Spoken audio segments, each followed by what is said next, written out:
And we're still gonna give it a couple of minutes to for people to start coming in. So we're not gonna like start, but it's setting up the meeting for YouTube Live. Give it a few minutes. Come on in the room. I need more light. Minutes too. That's too much light. Oh, That's too much light too. and it also say that this is delayed, I think, by 20 seconds. Maybe Okay. from the front. Come on in the room. Yes. Yeah, that's better. Yeah. That's too much light. Yeah, that's more light. That's too much light too. And it also said that it's delayed, I think, by 20 seconds. Okay.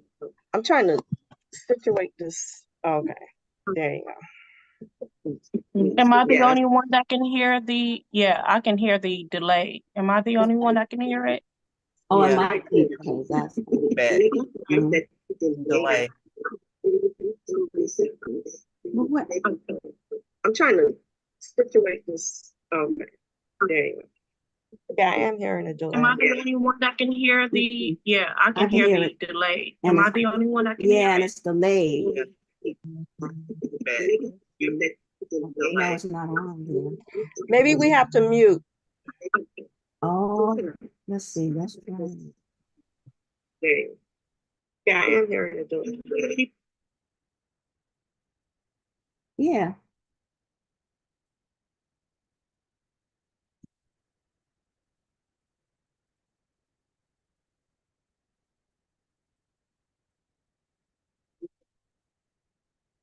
There you go. Yeah, I am hearing a delay.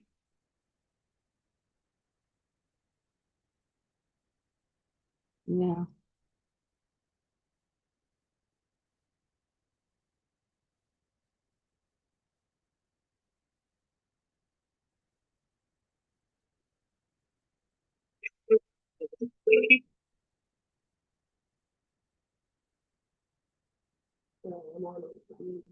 Mm-hmm. What's it look like to you?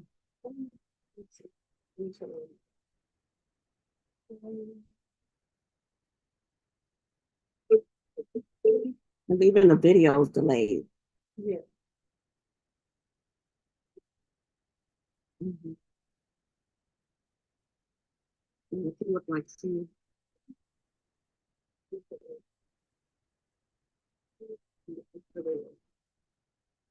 I think it's even the video is delayed.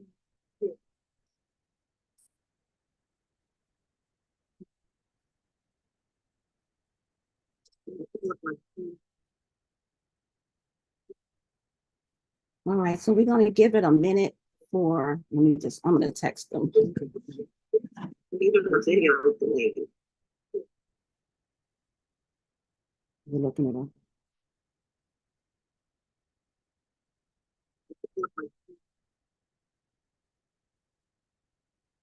All right, so we're going to give it a minute for. I'm gonna text them. Even the video is delayed. We're looking at them.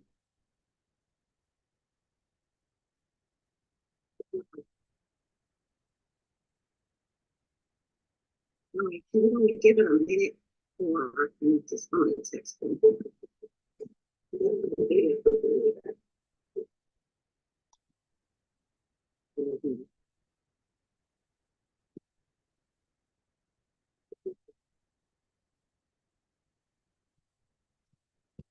We're going to give it a minute for. I'm gonna text them.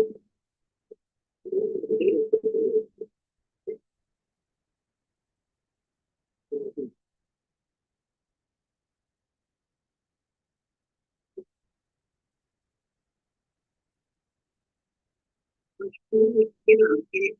We're looking at them.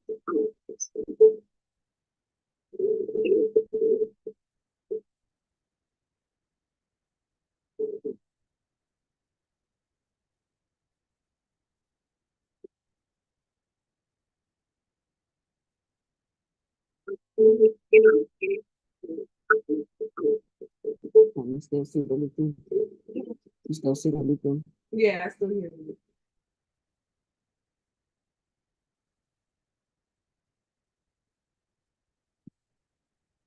Let's see how else I can do this.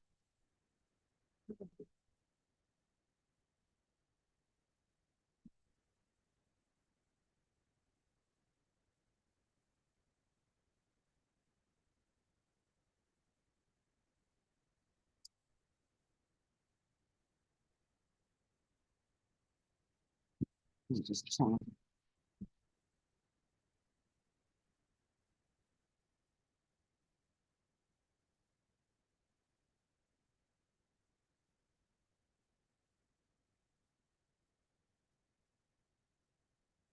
No, I'll just leave it then and then we'll just post it later.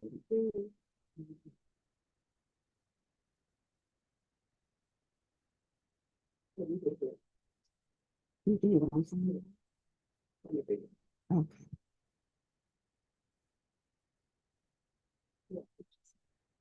I was muted. Can you hear me mute? Can you hear me still?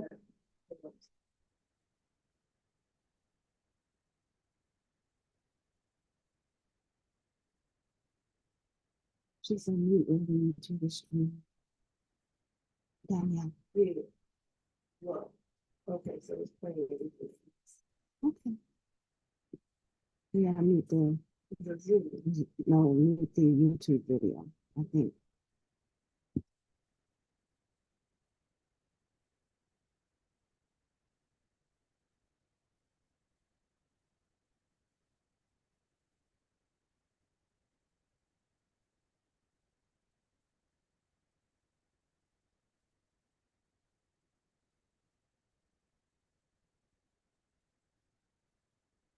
Mhm.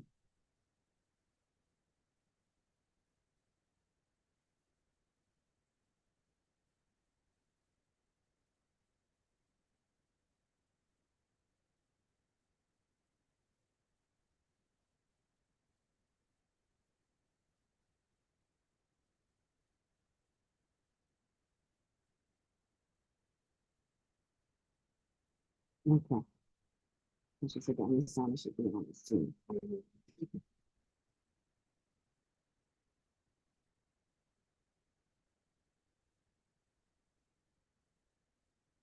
Can everybody hear me now? I can hear Yes, you. ma'am. Okay, Yes, is ma'am. everybody muted on YouTube also, if they have it on? Yes. Okay, that's good, better. Thank you, Danielle. In-house IT, you're welcome. That's an extra check. Oh, all right. How's it sounding?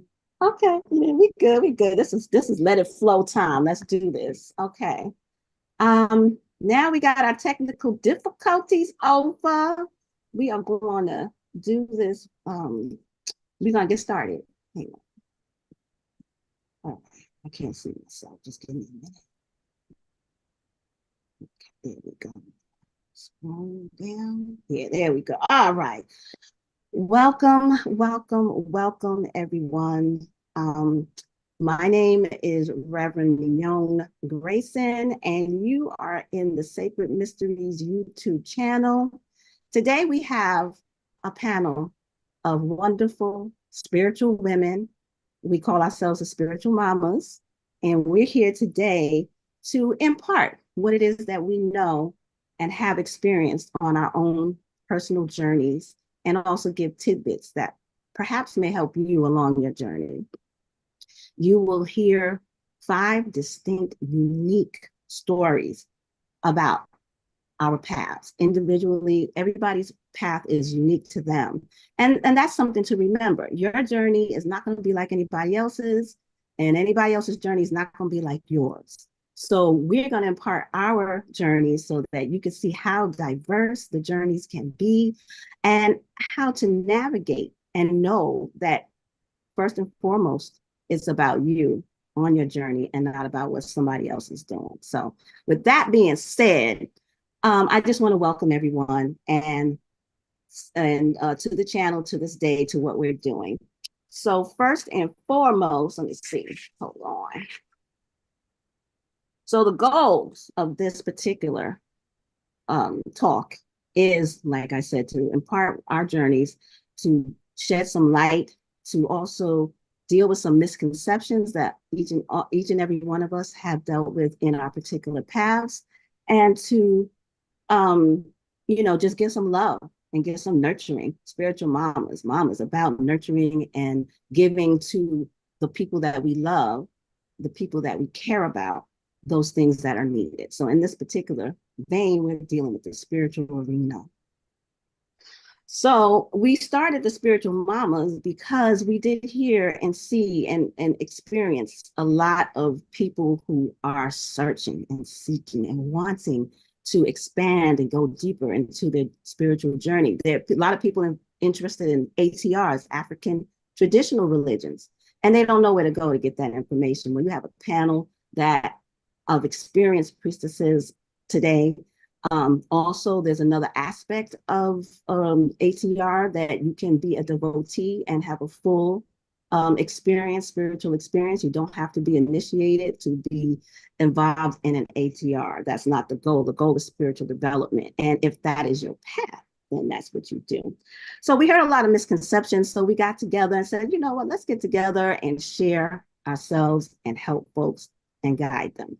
So now I'm going to introduce our distinguished panel of spiritual mamas. First and foremost, I'm going to start with my godmother, my elder in the tradition, my spiritual sister as well, and dear friend, Kathleen Oyaewo, Lady Magenta. She's also known by. I want to introduce her. She has raised me up in spirituality and Lucumi tradition. She has raised my 2 adult children up from when they were babies. Also, I'm not trying to talk about age, but we just talking about what happened. And just a wonderful, beautiful person, all in all. And she is a priestess of Oya. She is also a what they call in Palo, Mayombe. She's a Yaya, which is a priestess. And she is also a spiritual mentor and coach as well. So we'll let her tell you more about herself. Wave, I see Lady Magenta, but just put your hand up, let everybody know. Let's see. Now next we have Allison Roselle. And she is a Reiki master and also a gifted reader and healer. And later on, we're going to also let her tell you more about her journey. And then we have Diana. Diana is a priestess of Oshun, a Hoodoo mama, and also initiated into Palo as a Yayi. And then we have Danielle Desiree. Sorry, I almost got that messed up. Danielle Desiree. She is an alchemist and an acupuncturist and also a gifted healer. So with that being said, I want to also talk about the inspiration for this event was to come together. It's been a while, so we wanted to come together again and do what we do. So that's basically the inspiration. And so then now we're going to go back again and let everybody tell their journeys. We're going to talk about our spiritual journeys. So whoever wants to start first, I'm not going to call names. You can get started. Please introduce yourself and talk a little bit about your spiritual journey.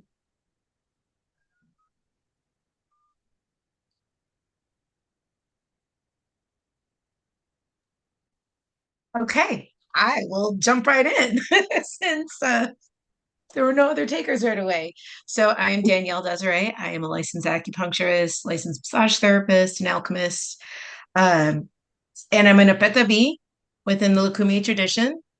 And yeah, my spiritual journey has been something that is evolving my whole life. I did not realize that until recently. You think that you know until you know, and then something comes up and you say, oh, but in 2018, I was, going through stuff and I realized what's the common denominator in my life of what, like, oh, everything's going wrong. And this was about the time that I started to become friends with Allison. And I finally stopped and said, oh, I'm the common denominator. And what started on one way, it has led me down a different path, which has really opened up my spirituality. And I feel like I'm finally coming home to myself. So first, digging around, seeing what's what a lot, because there is a lot of stuff out there. Everybody has something. We know that everything is on the internet. We know social media is, whether we like it or not, the way that you reach a lot of people nowadays, especially with the pandemic. This has been our biggest way to communicate. And so it was, got to learn about this person and that person, and nothing ever quite stuck. And in December of 2020, or actually October of 2020, a coworker called me up and was like, I gotta tell you about this. I just had a reading. Just had this reading with this dude. And he's like, let's go to lunch. Let me tell you about it there. And he's like, you gotta check him out. You gotta check this guy out. And so who has now become my godfather. And it's been amazing. Little did I know that one conversation would actually help me get to where I am today. Because from there, I did book a reading, and I kind of sat on the outskirts of my Ile trying to go, is this what's right for me? The biggest thing I can say is that I have learned to discern so much now where I was not before. And yeah, and then everything kind of has come together so quickly in the last year, but it feels right on time. So now I have, come home to myself, and I'm excited for this next chapter. Okay, thank you. Thank you for that. Yeah, journeys happen just like that. They are unique. You never know when that moment is going to come, when you are in the space environment or around the people that will ignite that or be that link to the path for you. So yeah, I know. And then after that, it's like it just happens, and one thing after another. So thank you for sharing that. Okay, let's see. Okay, I see. Let me see. Kathleen, Lady Magenta, will you share with us your journey? Sure. My journey's been long. It's been long. Let me see. I got initiated almost 37 years ago. Long before AOL, long before social media. And I actually found out about the religion through a professor in African studies. And she introduced me to the religion. And I was like, yeah, well, okay. But during my youth, because my family's from North Carolina and my roots are in North Carolina. Well, my family's from North Carolina. And so we always went to Hoodoo people, for different things. And everywhere that I used to go to, they used to always tell me I was born to be a spiritualist. And at 16, 17, it's like, I don't want to hear that. Like, no, that's not my thing. You got skulls and you got all that other kind of stuff, smoking cigars, and I just want to party. But here I am with 1,000 skulls and cigars. Like they told me, and here I am. And it's been a journey. It's been a journey. I've been blessed beyond measure. And I've been also blessed to have really good people in my life to teach me and show me the way. And a lot was self-taught because my godmother, she's Ibae, and who crowned me. But I have another godmother who gave me Palo. And so I've always been surrounded by knowledgeable people, who can teach me. And if it's something that I don't know, they know, So the journey is I've seen this religion evolve tremendously, and I've seen it reach across countries. I've seen people become interested and wanting to know and wanting to learn who never really had that ability to do so. So with social media, I think that it's been a good thing. And I'm like what we're doing now, I think it's a really good thing that we're able to have these conversations and open and honest conversations so people will know which way they should go and trust their own instincts. That's another key thing. Mm-hmm. So having said all of that, I'm also a certified life coach, certified spiritual coach, yada, yada, yada. Reader, you name it, all of that. And so now I will pass the mic to my Oshun sister. I said, let me go ahead and go. Okay, so the way that my journey has come into place, unfolded throughout my life per se. So I am initiated into Oshun, but my introduction to Orisha lifestyle, I'm going to say Orisha lifestyle because there's many lineages in Orisha traditions, was when I was a little girl, around 6 or 7 years old. I didn't know what was going on, but my first cousin, who is an elder of mine, around the same age as my mother, practiced this is over 30 years ago.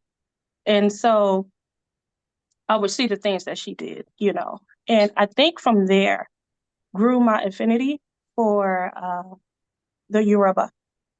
And I say I think because I remember back in 2011, 2012, so on and so forth, where everybody was screaming like Egypt and so on and so forth. I'm like, what about West and Central Africa?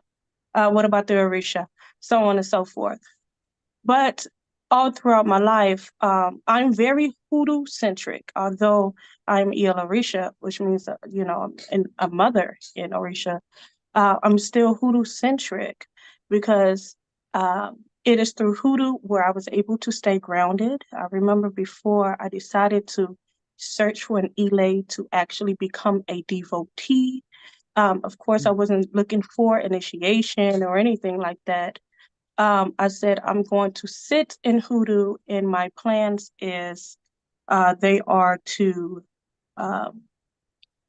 get the word out about what Hoodoo is, because during that time, I think this was around 2012, I started to see a new leaf turning with people wanting to go into African-centered identification. People are returning natural, so on and so forth. And I would see a lot of people say African Americans don't have culture. Oh, our culture was stolen from us, so on and so forth. And I said, wait a minute. That's not true per se. And what I'm saying is that Hoodoo teaches you that there's culture. And I'm an advocate for African American and especially Hoodoo culture because there's lore. There's a misconception that there isn't any lore in Hoodoo. There's a misconception that there isn't any, or there aren't any cultural taboos, that there aren't any ritualistic ideologies that one may have to follow. Like any other spiritual system and like any other religion or cultural spiritualism, Hoodoo has all of those aspects, divination, lore, folk tales, taboos, and so on and so forth. And when I decided to go ahead and become a devotee in the Orisha tradition. I started Ifa-centric, so I became a Pete first, and then I went into Oshun. And I was told, no matter what, don't give up spiritualism. No matter what, your ancestors are your bread and butter, and I have to be centered in Hoodoo. There was a place for me embracing and pulling out the culture of Hoodoo. So although I have initiation as in Palo, Kambisa, and so on and so forth, I'm actually well known to be more Hoodoo centric, although people will come to me and ask me about Orisha, so on and so forth, and so on and so forth, because I am dedicated to that part of me as well. There's no way I can't be. It took me 7 years to decide, like, and I said 7 years to decide to find an healer. Like, I think I'm gonna take my time here. I gotta find the right person, because that's a misconception too. People think, oh, you're supposed to go with the first person you see, and some people are lucky in that case. But you have to vet. You have to see if you and that person whose Ile you may go into, you will get along, so on and so forth. It's not just when you get and you sit on the mat and they say, oh, you're supposed to receive Ileke, you're supposed to receive warriors. This is for the Lucumi understanding. But I also have some training in Orisha Ibele, Isese. But whatever they tell you on the mat does not mean it has to be with them. You know what I'm saying? So I went through a series of divination before I even said, you know what? I think my Ori is saying this is where I needed to be. And even then, when I made that decision, I wasn't even worried about who I was marked. Didn't care. It was more so about the devotion. So that is the short version of how I got into where I am now. But I did grow up with spiritual parents and spiritual family. So it kind of felt second nature. I get even my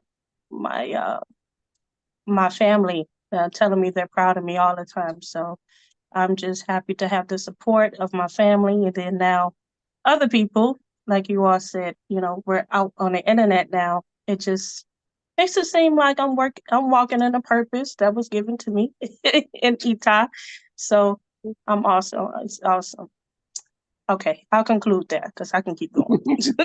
Yeah, because everybody's touched on some things now that we're going to kind of circle back to that you and everyone who's introduced themselves so thus far, we're going to touch back into some of those things.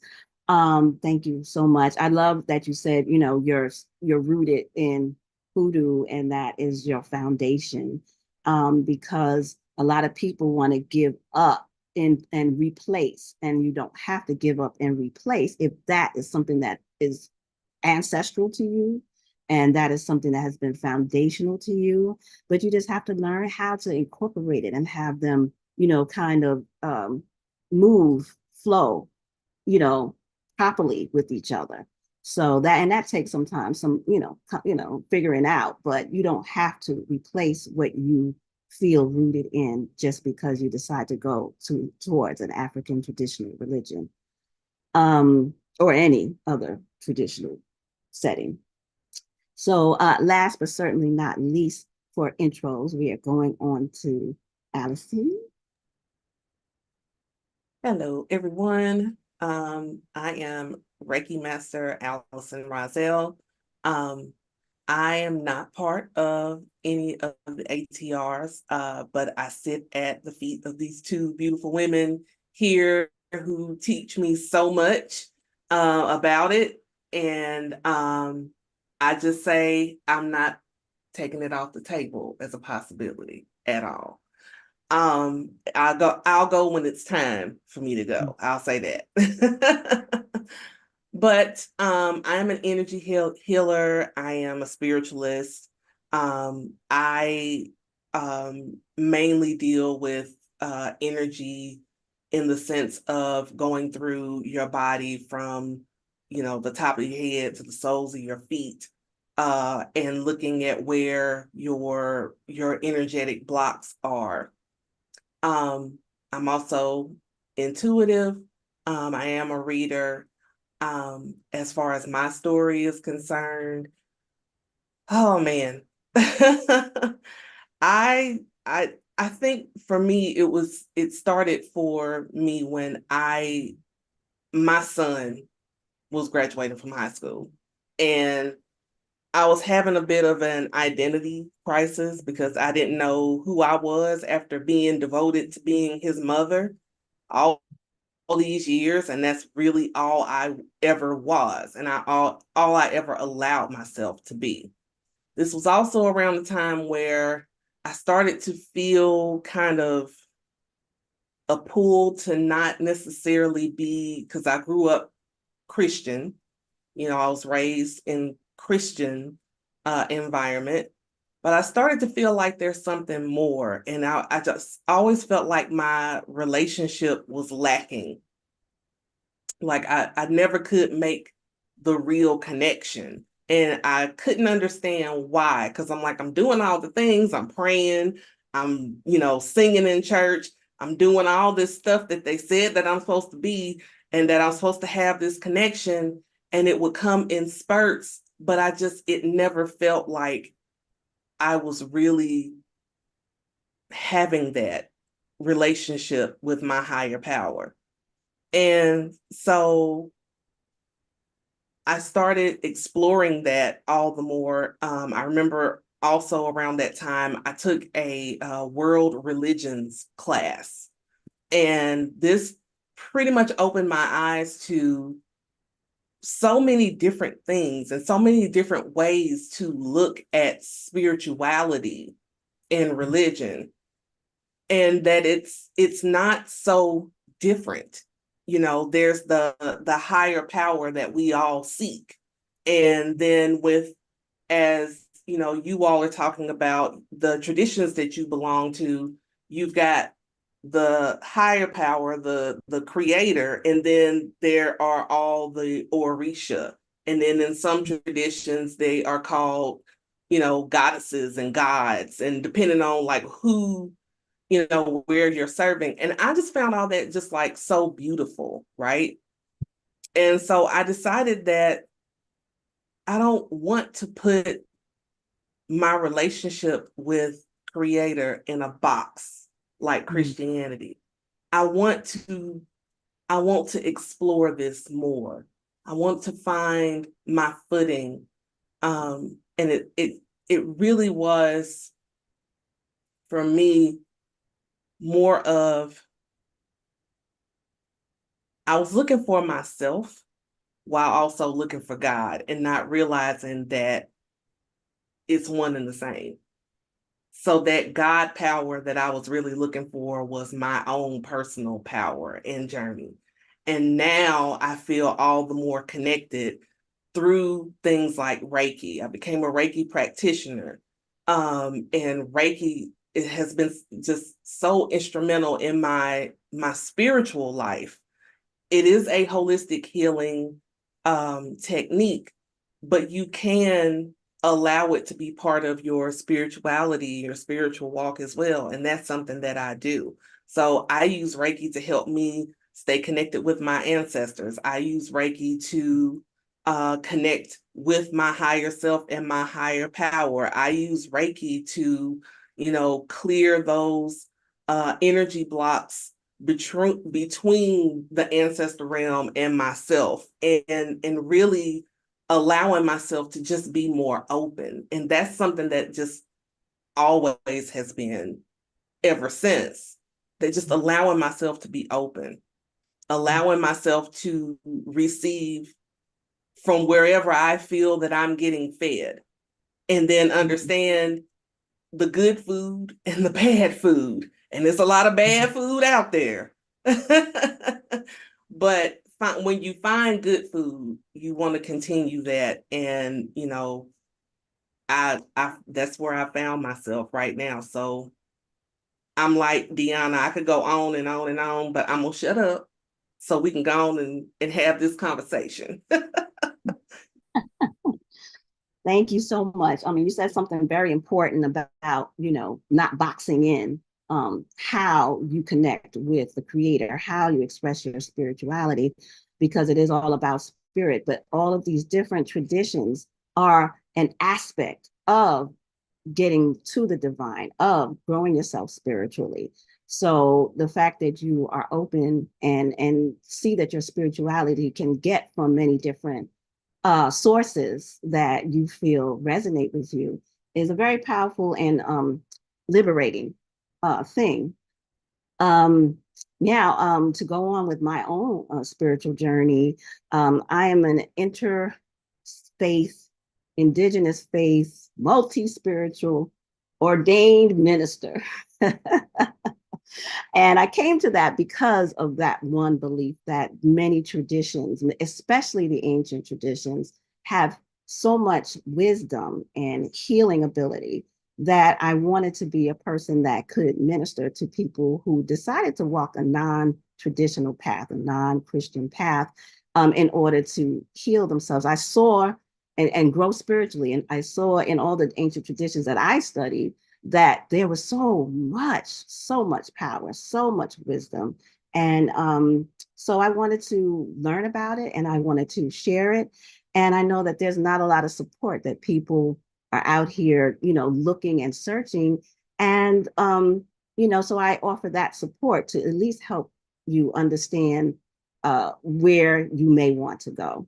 So I wanted to, so that's why I became an interfaith, interspiritual, indigenous faith minister in order to do that. And I specifically, I don't minister to the Christian faith because that's not my strength. That's not where I was. So the way I grew up was found my spiritual path was I had a family that was artists, creators. I grew up in New York City, and my mother and my father and a lot of my family were performers. So I grew up in that creative performing environment.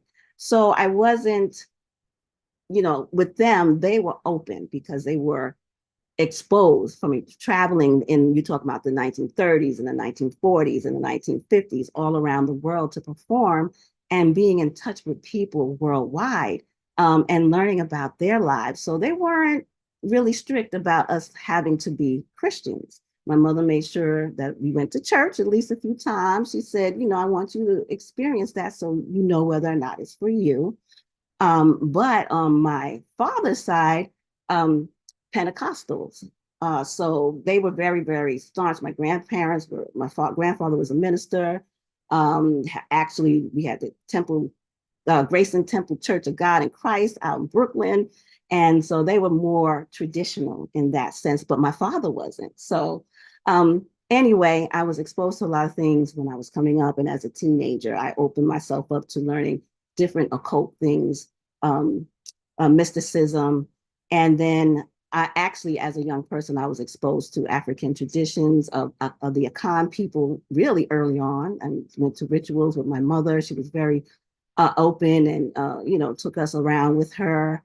And then the Yoruba tradition. I didn't settle into the Orisha tradition until later in life. Where I gravitated towards at first was the ancient Kemet tradition. It had surfaced and, they started to develop, these different practices honoring the ancient Egyptian, ancient Kemet spirits and forming communities around that. But after a while, I was like, well, listen, because the people aren't around to transmit and transfer the traditions, that I wanted something a little more solid, and not open to, people just putting things together. So I said, okay, so Yoruba tradition became that for me. I feel very strongly about the Orisha tradition, and I have been a devotee for decades now. And I'm not initiated. I'm what they call an Aborisha, which means someone who is a devotee and has received certain types of initiations within it, not the crowning of initiations, but has different things and different tools and has gone through different rites and things like that. And you know what? And it's worked for me. Initiation is always on the table, but that's not something that I've always rushed to. You know, a lot of people think that that's the end all be all, and it's not. So I can go on and on too. So I don't want to hog up the time, but that's my experience. So anyway, to move on, let's get into some other things, y'all. Okay. What do you think are some of the major things? We've all told our stories. What do you think are some of the major ways that people can get started on their spiritual paths? You know, what do you think is important that they at least keep in mind when they're journeying down this road? Anybody can go. I guess I'll go. I've actually been thinking about this lately because I see people taking a step back in regards to this. But first and foremost, taking care of yourself. People have the tendency to forget, and I'm seeing now because of social media, they want to go straight to doing workings or what people call spells, or they want to go and, you know, go into ATRs and so on and so forth. But what they don't realize is that it all starts with you and how you care for yourself, which is a form of self-love. And we have the tendency that so when we get into our spirituality, we get into spiritual practices and we become have devotion to whatever it is, we're going to be told, hey, you have to take care of yourself. Watch what you eat, watch what you see, watch what you, watch what you hear, so on and so forth. And I see a lot of people moving away from that, and they're becoming a little bit renegade. But I see that there's a misconception as far as being spiritual. People forget to be spiritual is about you, self-actualization, improving yourself, and it is about being aligned mind, body, and soul. That's the whole purpose. That's the whole reason why we get into this stuff. And people think about the titles, or they think that they want to be called this and so on and so forth, which is something you can't give yourself anyways, something you have to earn. But I think that's where you have to start, so that all the other channels, and you can have clarity onto where you go. Because secondly will be ancestors, and then your first line of defense, and then so on and so forth. But yeah, I think you start there, and I'm telling you, everything else will just start to gravitate towards you, whatever your interests are, whatever you feel internally, because you become an alignment of what you need, and the spirits that walk with you, and you don't even know they're there. They're going to say, hey, it's time. Come over here. Come over here, because you've taken care of this, and now let me guide you into something that I can help you with. So as we say, even those who are crowned Orisha or anything like that, we may have Orisha acclimated into our body, but at the end of the day, it's Ori first. And the Orisha are accommodate Ori, or walk side by side with the Ori. That's what I'm saying. They collab or whatever. And if you don't have Orisha crown, that's fine. You still got to take care of Ori, which is different parts of your body. It's not, and so that's why we say, take care of mind, body, and soul, and outside of your body too. Ori is not just in your body; it can expand outside. But anyways, that's why I think people should start taking care of yourself first and foremost, and then ensure that you honor those who came before you, which are your ancestors and your elders, including your parents as well, because they say that our parents are our ancestors on earth. We don't have to get along with them or anything like that. Anybody said that, but we want to wish for their prayers, because when you get into these traditions as well, you're going to have spiritual elders, and not all, and you know, some people stick with them, some people don't. But we say Kiki Mache, asking for their subconscious prayer to give us blessings as well too, because you are connected to them. Once you take that step, you are a child, and you're always going to be a child. So yeah. I also Yeah. think, and to add to that, I also think that to become spiritually grounded, I think people look for ways to become spiritually grounded. And sometimes it's very simple as a candle, a glass of water, and praying. You know, it's something that resonates with you, or listening, in my case, in listening to gospel, or listening to some kind of music that touches your soul, that kind of makes you, that gives you that joy that you feel inside. Because sometimes some of the music and things that we hear, we say it speaks to my soul, it's also speaking to your spiritual guides. And this is what brings that energy and that charge where you feel like you're empowered to move forward. So sometimes it just takes being quiet. There's no formula.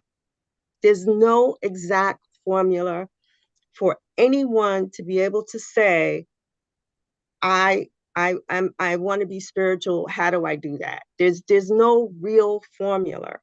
It's really, as you said, looking within. But it's also looking within and being silent and listening to the voices, because they whisper to us. We may hear it. I call it something said. You know, somebody said, oh, my mind told me, or something said. But those, the something said, or the someone said, or the voices, those are the voices of your ancestors and your spiritual guides trying to lead you in a direction. And because we second guess it and think that, oh, well, I maybe I'm crazy. What did I just hear? But a lot of times, like if that's something tell you, you know what, I see that salt, maybe I should sprinkle it over my shoulder. And I was like, oh, that sounds stupid. No, sprinkle that salt over your shoulder, because your spiritual guide is telling you something for your protection. So you got to listen to it. One other thing I want to just point out is I'm a spiritualist, but I'm not a miracle worker. Okay? Point blank. I can try to help you get to where you need to be. I can try to give you a remedy for a situation that you may be in. However, I am not a miracle worker. There are some things that are left to God, and we must understand that. You know, I will do everything that I can. I will tell you, you could do this, you should do this, you should walk around and do 3 circles 3 times. And that's what they're telling me to tell you to do. But also, these things take time. Everything takes time. This journey is not a short walk at all. It's not a walk to the corner. It's a walk to the corner, around the block, and back again, and then coming back again, and then coming back again. You're doing laps, you know. But it's beautiful. It's when you feel that spiritual opening, that energy, and something that you resonate with, that's something that touches you, it's the most beautiful feeling in the world, you know. And once you find that right person or ile that can guide you, that you feel comfortable with, go for it. And again, not everybody's meant to be initiated. That might not be your path, because trust me, it's not easy. The pressures that we got to deal with being initiated is on a whole nother level, you know. But trust your journey. Trust it.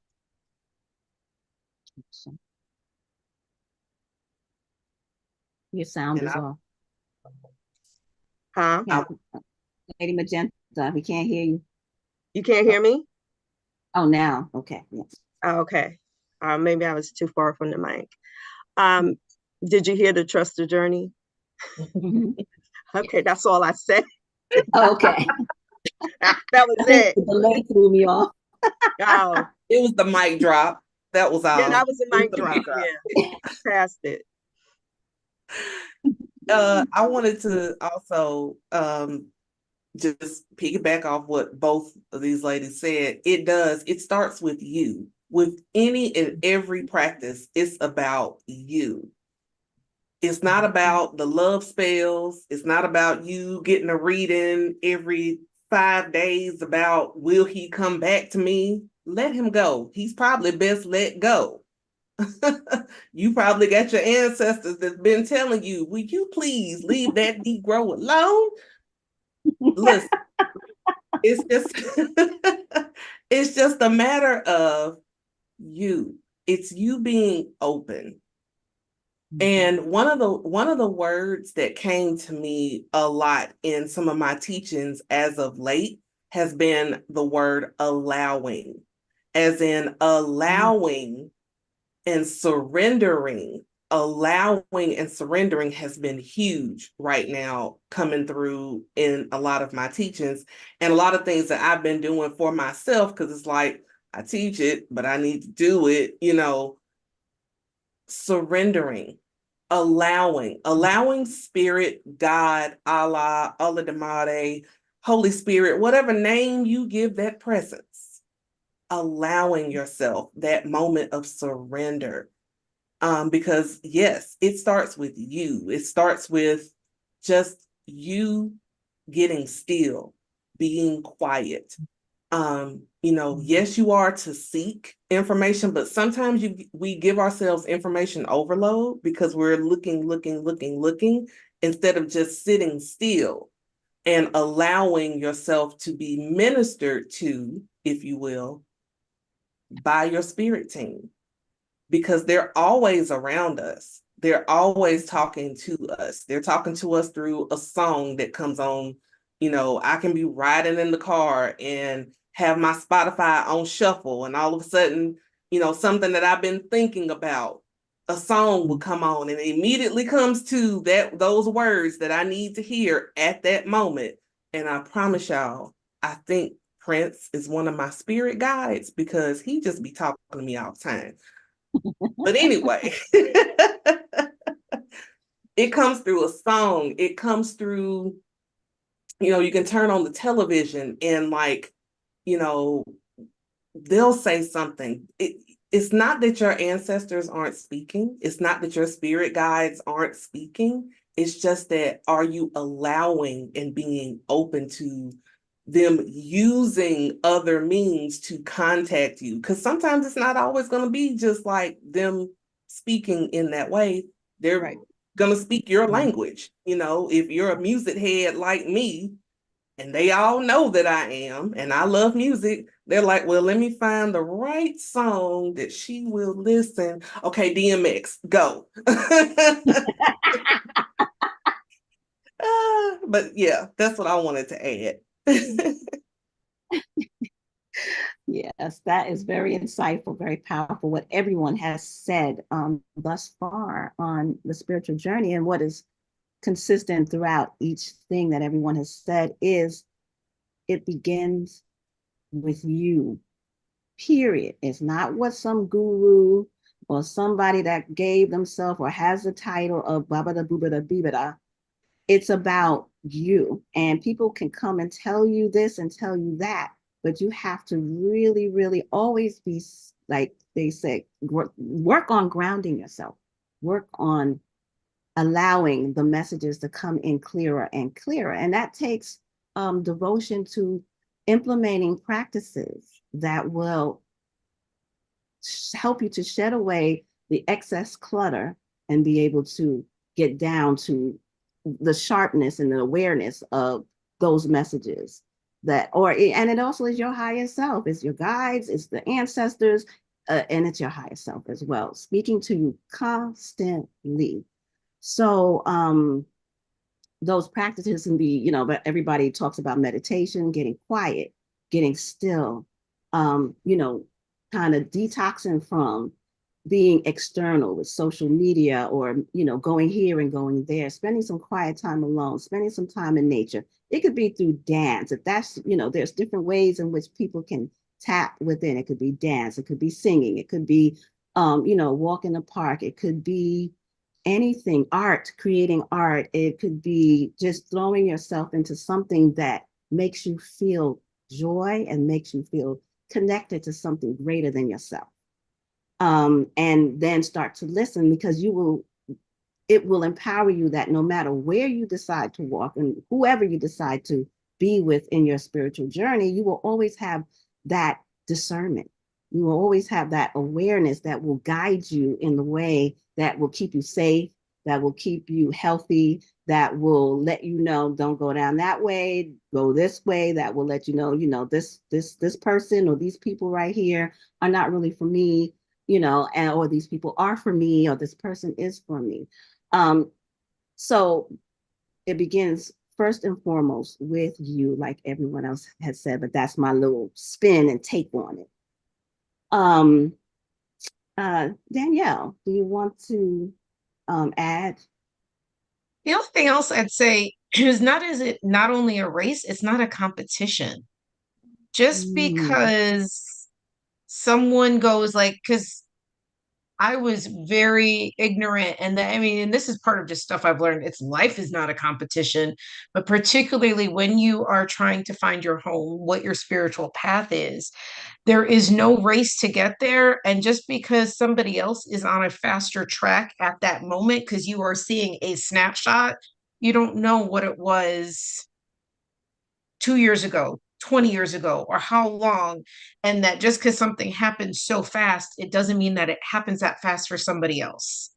Or that, I mean, because you're only seeing that sliver, but all the work that leads up to different things happening. So there is no need to run like, hopefully, and they should not be going, these religions aren't going anywhere, whatever you choose, right? And so there is no race, and that don't be pressured into it just because you see somebody is doing this or doing that. And that it really is your individual, when it's time, because it really does show up.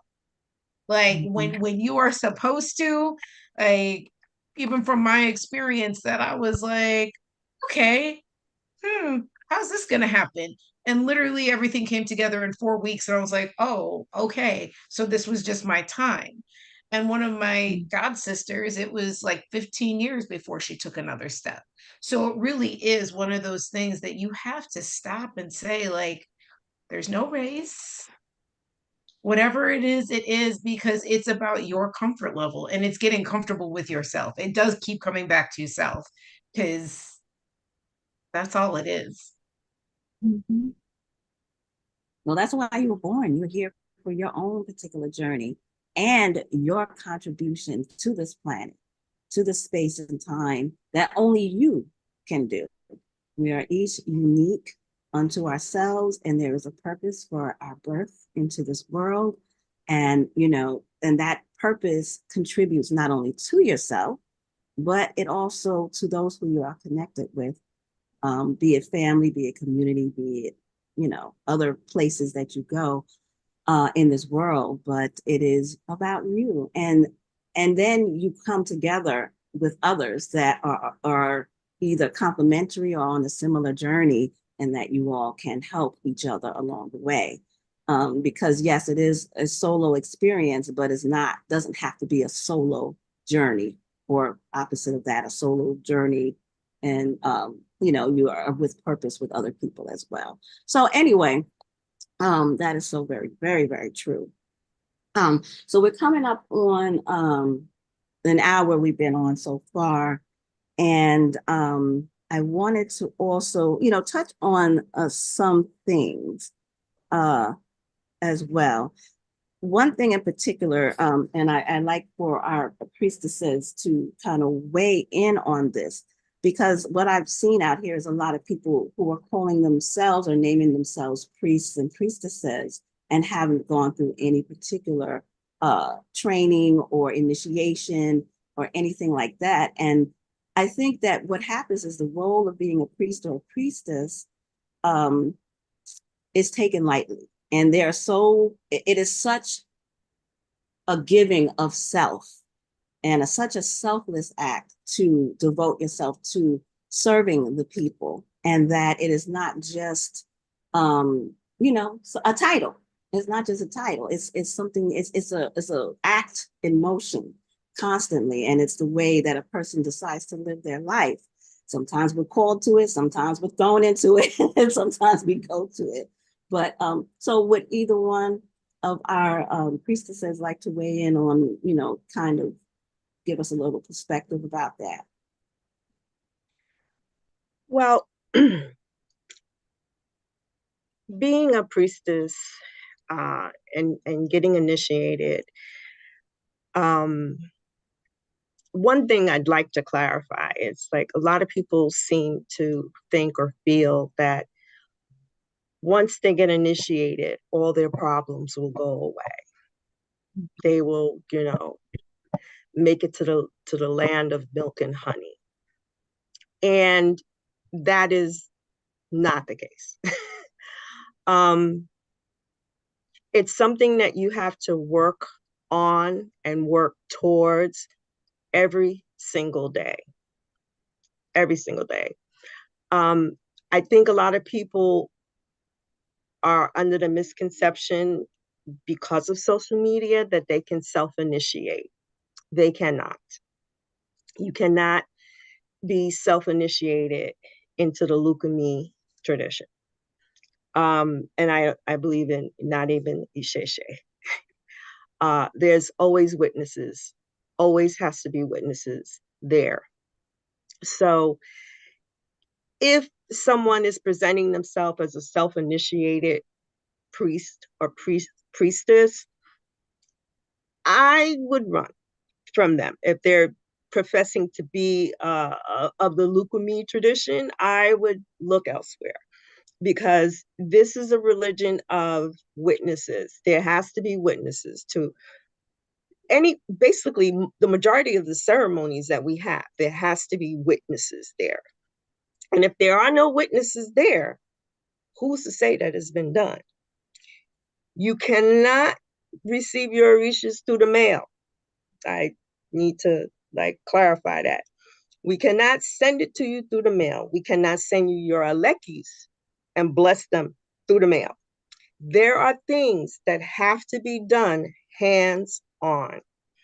And again, with other priests and priestesses there to witness those particular ceremonies. Because what it is in addition to being witnesses, it's the energy of all of those initiated priests and priestesses. They're bringing all of their ashe to this particular person when we are doing, whether we're giving them alekis, whether we're crowning them, whether we're giving them an orisha, whether they're receiving gofa and ifa. That is a collective of energy. That is the collective of ashe. And that's what I think sometimes get lost in translation when people are seeking us or seeking us out on, different mediums that are other than being in person. So I say all of that to say that I got crowned 37 years ago. And the reason why I did it was I was told that I had to do it to save my life. And I can honestly say it saved my life, because I was going down a dark path. And being initiated as Oya, although they thought I could have been Ochun, But being initiated as Oya's daughter has saved my life. Now, has it been without challenges? Almost definitely. You're always a work in progress. Always, every single day, you're a work in progress. But I have the foundation of my Orishas. I have the foundation of my Egos. I have the foundation of my ancestors. I have the foundation of all of the things that I need to give me, to ground me, and to give me grace and the blessings. And for all of that, I am thankful.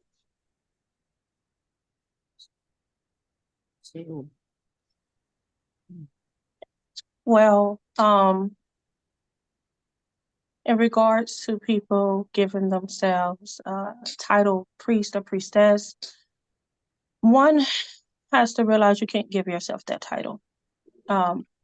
Simply because initiation means to begin. And one will ask, okay, to begin what? What do you have authority to do and to work with? And how did you receive it? And secondly, when you become and you go into priesthood, and it's no different than any other religion, you have made a pact in that priesthood to those spirits of that religion. So that pact has to be sealed through consecration, and usually the consecration, as Ia said, not by yourself. And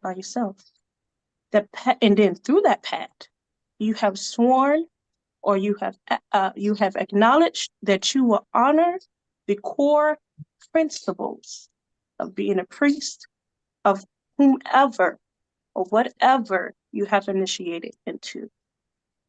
And I see people on social media not realizing that there is a form of sacrifice in a sense if you decide to go into any priesthood, because you're saying, okay, I'm acknowledging that I'm not going to be out here just doing any old thing. I have to follow a set of logical behaviors that it comes in accordance with this religion, or this, in my case, I have to follow the core principles of Oshun, or else she will not compliment me on my walk because I will be giving her trouble.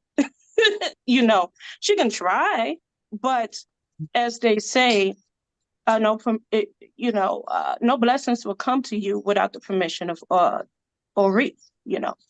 And so with that being said, through initiation, you find out these different channels that are indicative to you. No one is the same. So everyone initiates for different reasons. Some people initiate because they're actually supposed to initiate other people and become a Iya or Baba, mother or father within a religion, and to actually help to pass on the Ashe of that particular spirit that they have going through their body. I think people also don't realize is that when that happens, it's literally you are passing that shape on to someone else during the consecration, meaning there is a drainage. And if there's a drainage, there must be a replenishment, right? And as people who go through that form of initiation have to realize that their godparent has made a form of a sacrifice of their own body, their spiritual source, to put onto you as well. And it's what I went through. I'm telling you, I felt that firsthand. I'm telling you, my life source was drained for a month straight.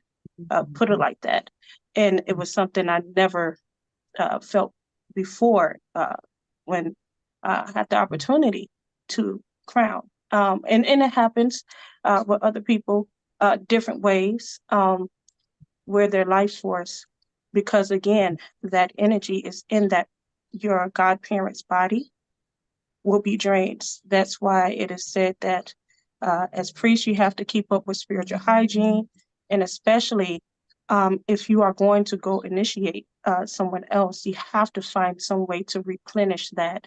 But all in all, any form of a title, it cannot be given to you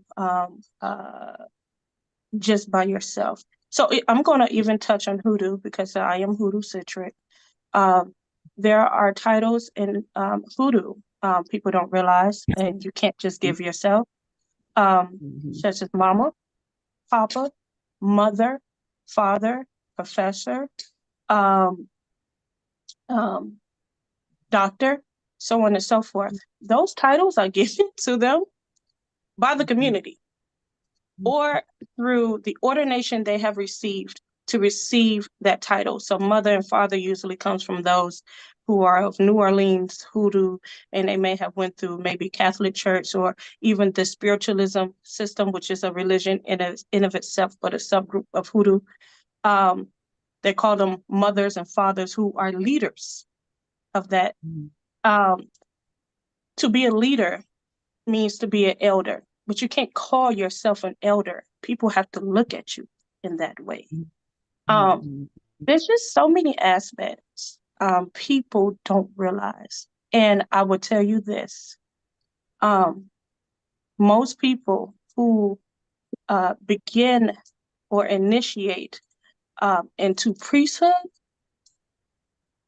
they're not necessarily choosing to do so.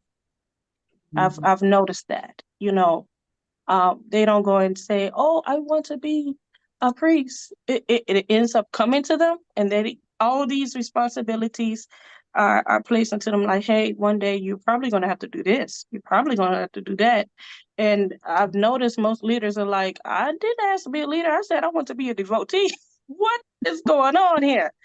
And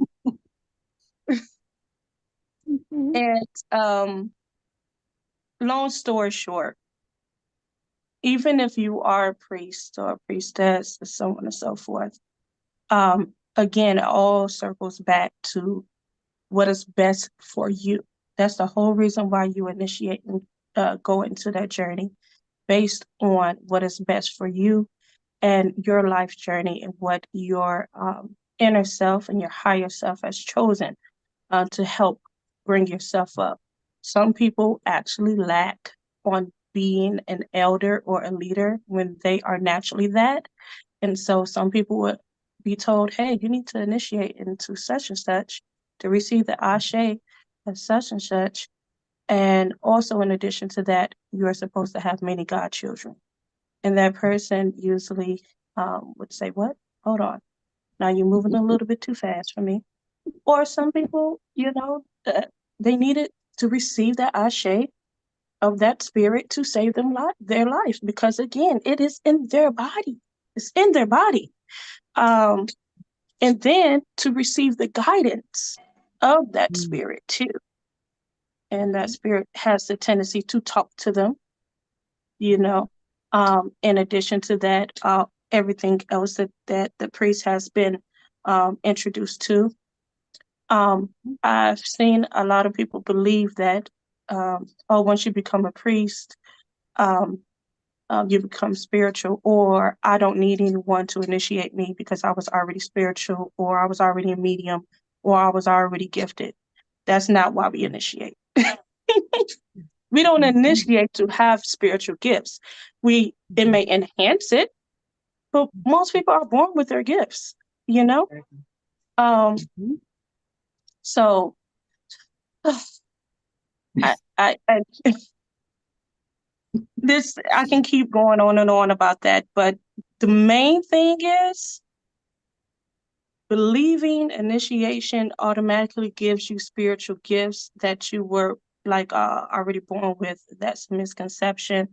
Main reason why you initiate is to initiate into that spirit and what that spirit can give you, or what that religion can actually give you through devotion. Devotion. So yeah. To add to that, I'm of the strong belief, like with my godchildren, I'm in no rush to initiate you. I want to help you develop your spiritual self. I want to help you develop your spiritual guides. I want you to feel and understand the difference between what is your egun, your spiritual guides, your ancestors. Those are the things that need to be put in place first before you knock on that door for Ocha. If those things are not put into place first, and then you get initiated, there could be all kind of chaos going on there. So for me, the way I look at things is that my godchildren, I want them to be spiritually aware and taught. And we do that through having misas and doing spiritual mass, doing prayers and listening to gospel. Another aspect is, as African Americans, the Lucumi tradition has been more traditionally Hispanic centric. So African Americans and myself, has been at a really disadvantage because for some reason my eguns would not allow me to learn Spanish. I don't know what it is. They got something against it. I done had 12 years of Spanish from high school, elementary school, and 4 years of Spanish in college. And all I know is un poquito. Okay, that's it. That's it. They not letting me learn nothing. However, I say all of that to say, most of the spiritual masses that I had are in Spanish, like all the songs, the Our Father, and I'm sitting there and I'm like, well, I don't understand. However, my echo comes in and kicks in, and they understand. They understand Spanish perfectly. Me, yo no sé. So, but what I found is what was lacking is honoring African American ancestors, our slave ancestors, our ancestors that were slaves, our ancestors that were on this soil. They want to be heard too. They want to be recognized also. They want to hear gospel. They want to hear prayers from the Bible, because that's what gave them the solace.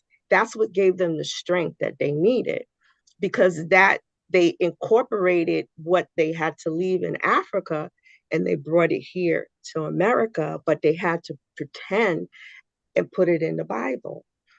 So that is a spiritual path that I try to teach my godchildren and tap into that, because we all got a grandmother, we all got a great grandfather, we all got somebody back there that wants to push you along. They want to see you. They want you to see them. They want you to acknowledge them. And I think before anybody embarks on, okay, I want to get initiated, and granted, some people have to get initiated right away because for their health. I got that. But if you have the time, because this is not something you do in 6 months, we're talking a couple of years. If you have the time, take the time, enjoy the scenery as you so you can absorb everything. When you receive your warriors, you have a legua, work with a legua, work with a goon, work with them, and then move on to the next phase. Because you got to feel it. And that's how I was taught. I was taught about feeling. I had to learn all of this through feeling. Nobody taught me anything. Actually, I had to develop myself because my godmother, as soon as she initiated me, she moved to California. I was on my own. So, so they developed me, you know, by Eglons, they developed me. And so having said all of that, you know, that is the net of starting, going towards initiation, beginning a spiritual path, if you are inclined towards the Lucumi tradition or the African tradition. That's wonderful. Thank you so much for sharing that. You know, the wisdom, the insight is very much appreciated. And that leads us into a discussion about ancestors, because there are a couple of things that we have, period, no, regardless of whether we go into any particular spiritual path, is we have our Ori, or our higher selves, our higher self, or essential essence of who we are, and we have our ancestors. And with that, you can have a spiritual experience of self-development as well. Now, not self-initiation, self-development, that you can explore and go deeper into. And that will nurture you as well, and help you to build your foundation so that you can feel stable, so that you can feel like and understand that you are not alone. The spiritual realm, the ancestors are there. They're there for you. They're always around you. And there are those that come in and are always there. And then there are those that come in and out to, you know, around you to help you. And you have decades, thousands of years of ancestors, and you have all that combined wisdom from them and knowledge in order to tap into. So that getting quiet, that learning how to, you know, sit down and communicate with them through prayer, through particular rituals, something simple like Lady Magenta said, a candle and a glass of water, and sit and pray to them. If you know their names, you could say their names. And in the ATRs, African traditional religion, we say their names 3 times. And it's 3 times so that you make sure that they hear themselves being called, like you're calling. So you say it 3 times to ensure that they hear that you're calling them. I had a particular reading from a Babalao not that long ago, and my father stepped forward. And I had to sit down, and for 7 days straight, I had to sit down and talk to him and figure out what he needed from me in order for him to be strengthened in the connection to help me. So it begins with your ancestors, and you have that at your disposal. You don't need all these other things. You have it at your disposal. You don't have to go anywhere for that. But it takes a little discipline. It sounds easy, but sit down and have a regular time that you commune with them, that they can count on you being open to connecting and strengthening your ties with them. I would like to hear some of the ancestor reverence practices that some of the newbies, someone newly starting out, that they can do in order to get started. And before we go into that, I want to cover a couple of things. We want to ancestor practices, spiritual hygiene, general spirituality, and also I want to talk about Reiki and acupuncture more in depth, because those are healing practices and it deals with energy. And I would like for our healers to in those practices to kind of give us a little information about that and how it can help you heal and be strong on your spiritual journey. So first, ancestor practices. What do you say a new person can do? Well, before, I would even say before getting a glass of water and the candle, take the time to learn about their lives, I always advocate for genealogy. Yeah. Because eventually you're going to want to search anyways. But the genealogy, and this is different from DNA testing, but genealogy is building your family tree. And when you build your family tree, you start to learn the lives, or you get like a little snippet of the lives that your ancestors, your closest ancestors had, and the things that they went through before you were even a thought. You get an understanding to try to and realize some of the prayers that they had to have in order to survive, that you are now benefiting from at this time. And then after that, you can also go into, getting a glass of water, one glass of water and a candle will do.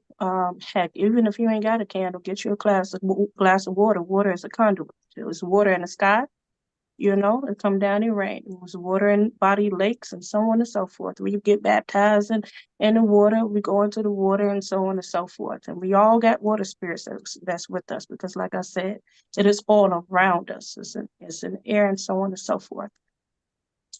And you sit down and you take a time to listen. And how you would do that is you close your eyes, maybe form a white light around you, and call on your ancestors to come into the light with you. Or you can envision a safe place and close your eyes, envision a safe place. And if someone comes in, you've already did your protective measures with the white light, and you have your conduit and so on and so forth.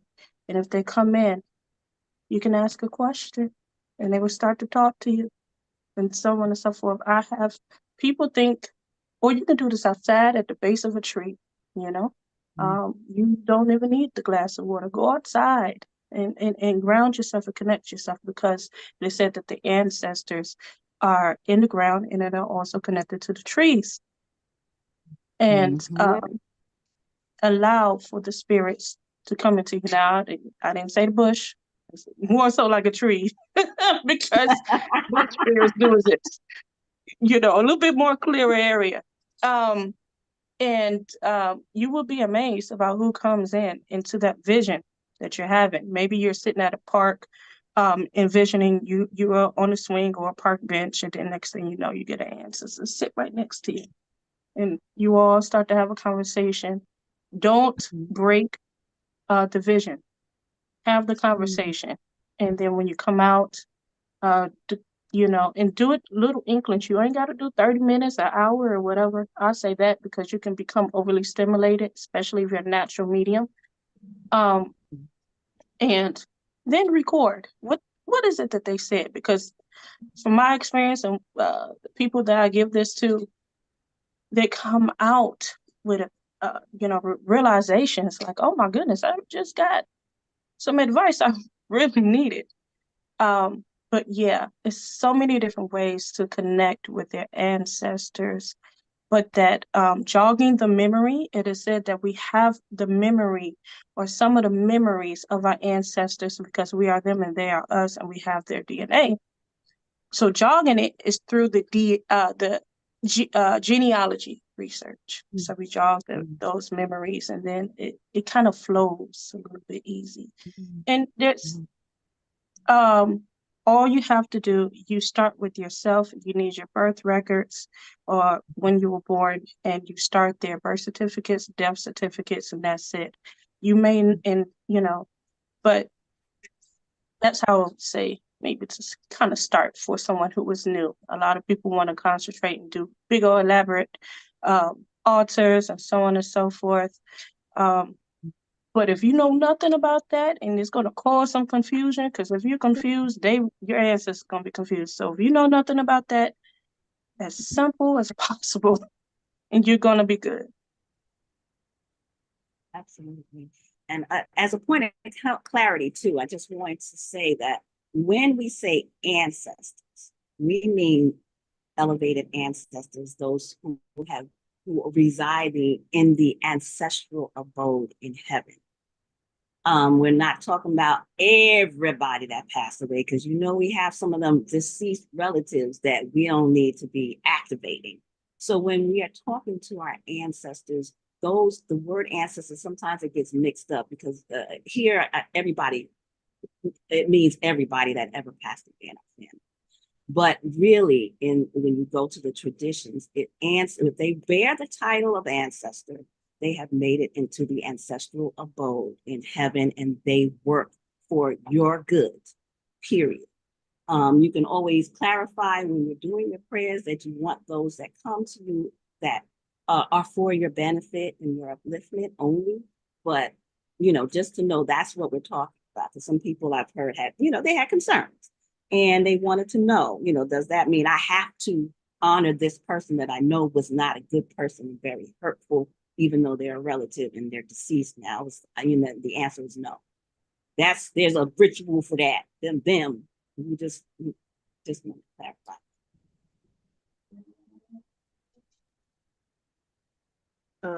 I also wanted to say, this is how I got started. I started with the ancestors that I knew. Started simple with the ancestors that I knew, and build from there. One particular person that I follow on TikTok, and he's Hoodoo practitioner, and he said something that really, I was like, it's so simple. Because you're right, Deanna, people want to build these elaborate altars, and it's like you want to have all of this fluff. And a lot of times your ancestors, they really don't need all the fluff. They just need you. They just need you. And so what he said was, before you even think about putting the altar together and trying to, maybe you don't have a whole lot of space in your house or whatever to build, he was like, but you do realize the altar is you. You are the altar. You're the first place that they go to, right? So I've really taken that, and like I've started, when people ask me like, okay, well, what do I do about an altar? You're the altar. Start with you. Because again, in this spiritual walk, it starts with you. You are the main ingredient that makes all of this work. So start simple. Like you said, get a candle, get a glass of water, and just, start with the ones that you know, call the names of the ones that you know, and let them guide you to the ones that you don't.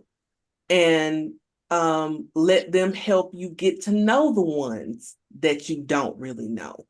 I did do some digging with genealogy on my on my father's side, because he actually had done the work, and I just stumbled across it, and that's what helped me kind of link myself to that unknown part of my father's side of the family.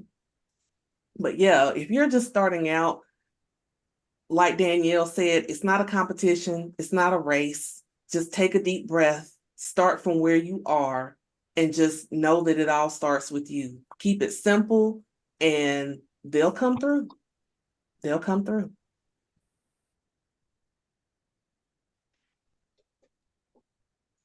So we definitely have gone over time.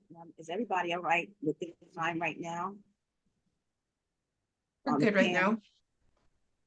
I'm good right now. Yeah. All right. Let's get started with the energy healing. Danielle, do you want to talk about your work and your energy and how it helps people heal in spiritual journey? Yes. And it's so funny because now I am finding the patients that really are ready for this work. So acupuncture has been around for centuries, thousands and thousands of, it is a tradition. And it's so funny because I thought that was, that I was searching, looking for like, okay, I know I'm a healer. What do I do? And when I stumbled, and it was listening to spirit. I had a plan for something else. And I remember sitting one day, and that was even with massage. And the reason I'm bringing this up is how I help my patients. And it was going, oh, I'm just supposed to go to massage school. Same thing happened when I discovered acupuncture, because I was like, I'm not supposed to go further than massage. Then I was a hot mess, got into acupuncture, and I was like, this is exactly what I'm supposed to do next. And it was really, truly spirit speaking, saying, see, we're giving you the pieces. Here you go, follow it. And with getting with an acupuncturist, you have to find, because actually a patient asked me yesterday, are you do you follow a specific type? Are you, and I said, because there's 5 elements, there's this, there's that. And they said, it depends what you're looking for, and you have to look into it, what you want to address. And so I put out there, for acupuncture, there is, as one teacher had said in class, it's like going, like no pun intended, to the Chinese buffet. You learn all these little things. It's like going up for that first round of plate.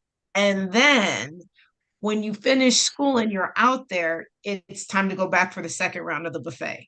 What do you want to get more of? And there's things that you don't want. And so I now have so many patients who are like, what is happening here? So I'm like, you have any dreams? Because it covers everything. People say, oh, I didn't know acupuncture could do this. This is a full body medicine. It is body, mind, and spirit. Whether you start with a headache, or if it's something, your digestion, and it is all related. And as things are going, it will peel back like an onion. It's like, oh, I didn't know that was connected. I didn't know that was connected. You have to find who you vibe with when you go see an acupuncturist. So, yep, just like we want to like try to figure out what Ile is good for us, you want to find an acupuncturist that is good for you, that vibes with your energy. I've been in treatment rooms, and it's nothing against the acupuncturists. They've done nothing wrong, but their energy did not mesh with mine, and it was not a cohesive treatment. Like, I felt worse instead of better. So it can help everything. You do put intention into it. It is a movement of energy. Your acupuncturist is your conduit. It is not necessarily, they're not doing anything other than working with what you're willing to give. And so now I've got a wonderful practice with so many people who are now like, yeah, I'm having crazy dreams. I'm dreaming of like dead relatives. And I chuckle only because I know what I do with my ancestor veneration. And I know that is something very deep that I do and relate to. And I'm like, okay, tell me about your dreams. What's going on? And we'll have good conversations. But it is the way I describe acupuncture to patients, or like first time patients who call me, and I try to give them like my elevator 30-second pitch. And it is, we all know Best Buy, we all know Geek Squad, we know how our computers get malware put on because we go on a site or whatever and we somehow pick something up. And then you got to take your computer into the Geek Squad at Best Buy. I'm the Geek Squad. And your body is your mainframe. It is your hard drive. And when you come and see an acupuncturist, they're putting needles in different places to just rewrite the code and remove the malware. It's just that simple, so that you get more in alignment, that your energy is in more of alignment to support you through whatever you're going on through your life. So that's acupuncture in a nutshell.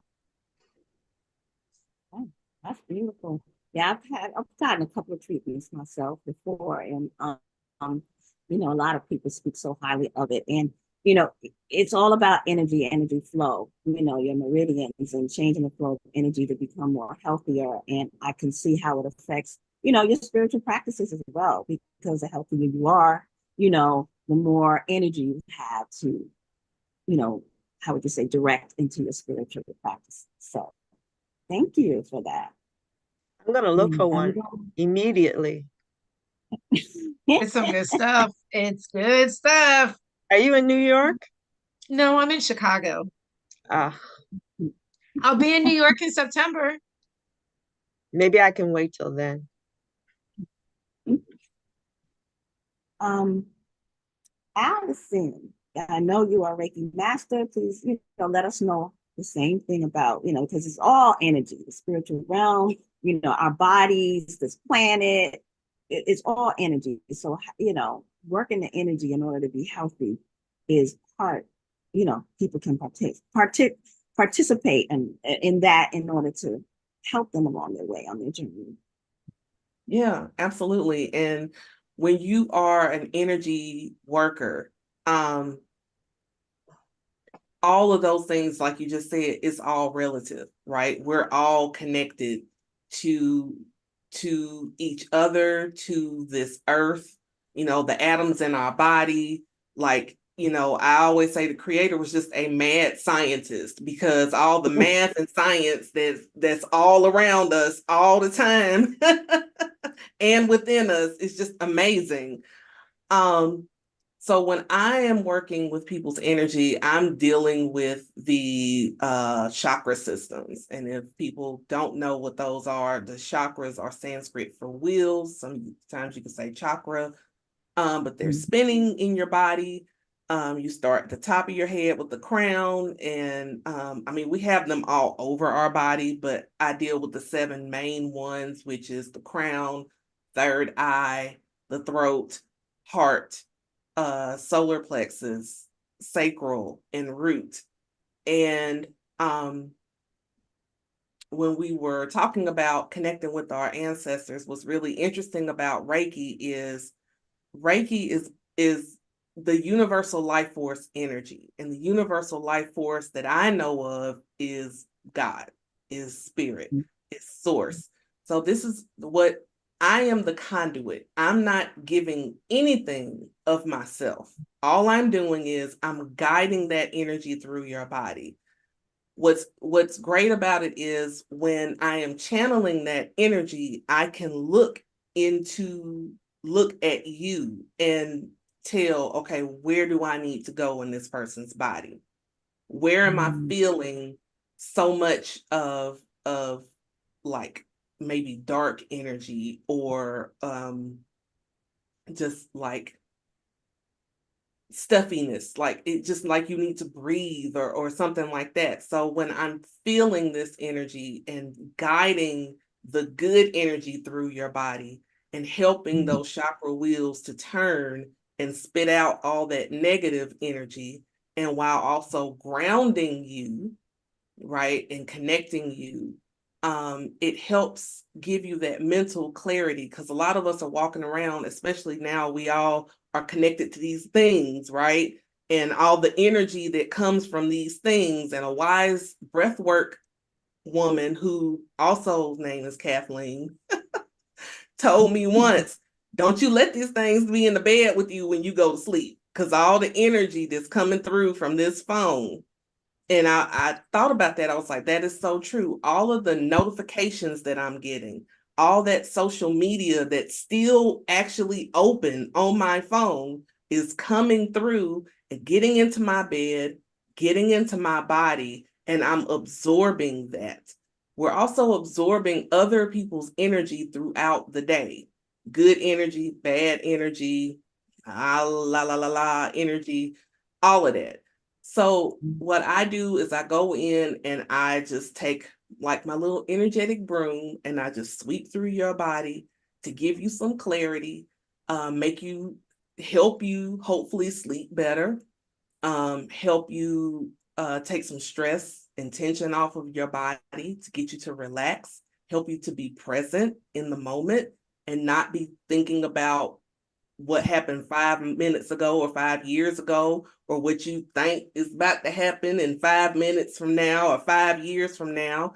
Is to get you fully present so that you can be able to hear from spirit, hear from your ancestors, to give you that cleansing, if you will. So I could go on and on about Reiki because it is life for me. It has changed my life in so many ways.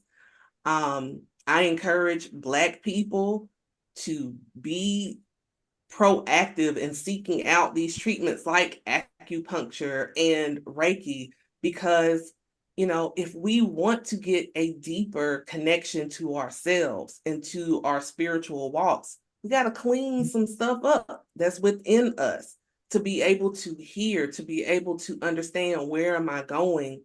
You got to clean it up. So I'll be the cleanup woman if you need me to be, if you will. But that's it. That's Reiki in a synopsis. Yeah, because a lot of people don't know. They know. I think acupuncture might be a little more widely known than Reiki, or there's so much mystery around it that people don't understand, you know, what it can do for you. So thank you for, you know, sharing with us your, you know, what you do and your whole journey with Reiki and becoming a Uh, Reiki master. Mhm. I just wanted to add my little bit of as far as being able to attest these treatments. Um, I want to say that these two women, and they serve a very important place in spirituality, because I mean, I've gotten acupuncture before when I was really, really sick, and the person that was working on me was able to just take my pulse, and he was able to see what organs were suffering. It's like, okay, her pulse is this, and her liver is going through that, and so on and so forth, or whatever, knew where to put the needles and everything. And I kid you not, within 30 minutes, there was a huge difference. And what a lot of people don't understand is that there are different aspects of mediumship. And, you know, we have two examples of how people are able to heal you through what's called intuitive uh, feeling. And so most of those people have this ability to be able to either feel an object, feel a hand, give a person a hug, and they can just tell what's going on with you. And there are people that have these gifts that are a little bit stronger than others, because we know that the five senses are the main senses, and then they lead into other senses. But that is a form of mediumship that helps to heal us as well.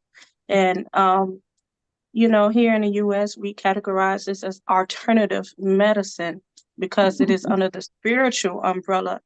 But the way that this alternative medicine can actually heal and get us to that point of self-actualization and being one with spirit is very much needed. But yeah, there I have, I can tell you all that women like you all definitely serves a very, very good place and strong place in the spiritual community. I wish more people will explore that part because people in ATR, some of them do have that gift, but you know, as we have spoken before, formal training can go a long way. and who you're receiving, who you are receiving that treatment from, you know, massage therapy, acupuncture, you know, Reiki, and so on and so forth, can make a big difference in you. So yeah.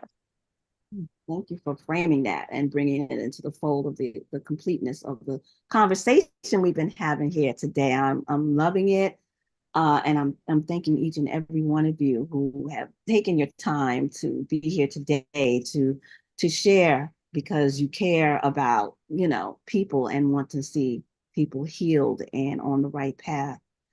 And that leads us right into another part of the conversation. We got like two more things that we're going to go over, and that is one, mediumship. Everybody is born with some type of gift at some level or another. Some come in with a strong, some are coming in and needs more development. And I know people want to identify, you know, where they should start in finding out, you know, am I a medium? or what my mediumship abilities are, strengths are, or where should I kind of lean myself towards. So anyone want to speak to developing their medium, identifying and developing mediumship? Well, I think identifying is, it's really hard to quantify that. I mean, in terms of identifying mediumship, if everyone has an inner voice. We all have an inner voice that, or we say a gut feeling, or we had a feeling, or intuition, as you would, as it's called. And it's really a matter of developing that intuition and taking it to another level, or giving it light so that it opens up that portal, basically, that we have, that lets the spirit connect directly with us. And there's different ways that you can do that. Like, one of my ways is, to be at my altar and to, light a candle and pray and say some prayers, and ask for my, protective spirits and my guardian angel to come through if there's any messages that they want to give me. And I would do automatic writing. I would be writing because they'll be talking to me and telling me a whole entire story, and I'll be writing it down. And I've noticed that, and when I look back on some of these writings, that I'm like, I didn't live that life.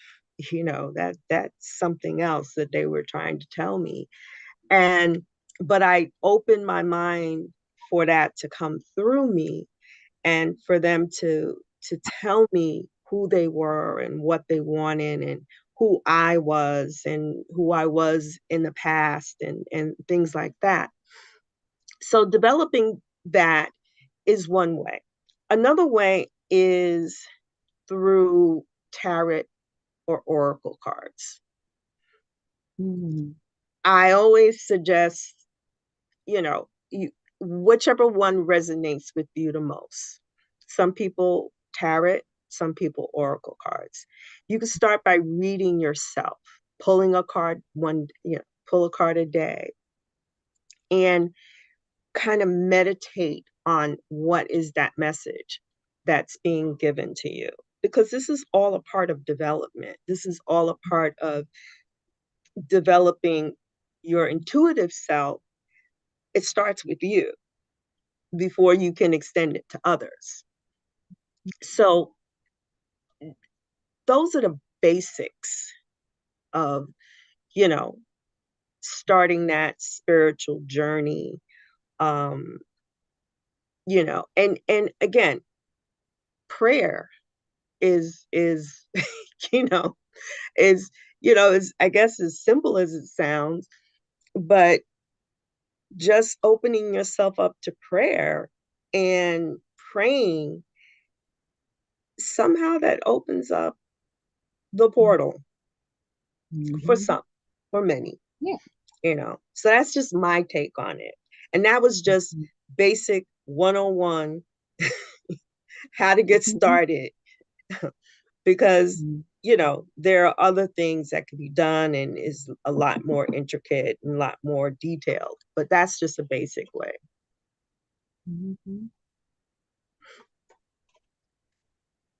Thank you so much. That makes a lot of sense, to opening yourself to prayer and understanding that you got to work at it. You have to, if it's something that you want to develop, definitely taking time on a regular basis to tap in and get quiet and get still and understand where your psychic, that's when the understanding of what type of psychic and medium ability that you have is to, take time. And again, it begins with you, understanding you, uncovering and getting underneath the layers of who you are down deep to find out what it is, where your talents lies. We all have our talents lie in different areas.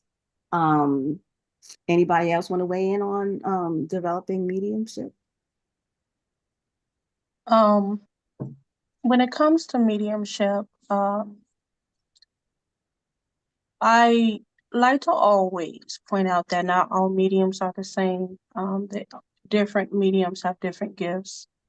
There are mediums that have the ability and have sight very strong, you know. And then there are some who can hear, some who are claircognizant, which is the ability to know things without knowing. Some who can, again, like I said, touch an item and they can see exactly who owned it, what happened, and so on and so forth, and see through that, which is called physical intuitive. There's mental intuitive, so on and so forth. And as Mama Lady Magenta talked about is intuition. So with your mediumship, it is heightened intuition, and it has to be developed and worked like a muscle. We all are born with intuition. But there are some people who are very sensitive in certain areas. So some people get these flooding senses altogether. And then therefore they will be called a medium. So we all have intuition, but not everyone would be what is labeled as a medium, although they will have mediumship. You know, everyone has mediumship, you know. So I do want to make that clear, because we've been put on this earth and we have to be able to navigate between the physical world and the spiritual world. They work hand in hand. You can't separate the two. So with that being said, I tell people as far as their mediumship goes or developing their intuition, there are some people that need to see things. And as Mama Lady, shoot, I'm sorry. As it was already mentioned, you may actually use divination tools, because what happens is through mediumship, our spirits know the language that we can speak, but they can only speak to us to where something may has to be awakened based off of memory, or something that was already in us. And so they communicate with us through which is the first language, which is vision. Or people would say hieroglyphs, or something like that. And I tell people, well, maybe do things to develop the 5 basic senses. So maybe go a day and envision, or not envision, but pay attention to things in your home or even outside. Go through the day of just seeing and looking for details that you may have missed, because this helps to increase your ability to see, because our spirits will put visions in our eyes, a spiritual vision, or we can see it clear as day. And then take a day and listen to everything. Don't pay attention to the other senses, but take a day and listen to everything. And the next thing you know, you're going to get spirits just whispering in your ear, because that scent, I mean, not that scent, but that sense of hearing has increased. You work in that muscle. And sometimes the voice may actually be in the head too. People have to understand the spirits actually talk to the spirit that we are. So they're not talking to our physical, they're talking to our spiritual self that's in our vessel.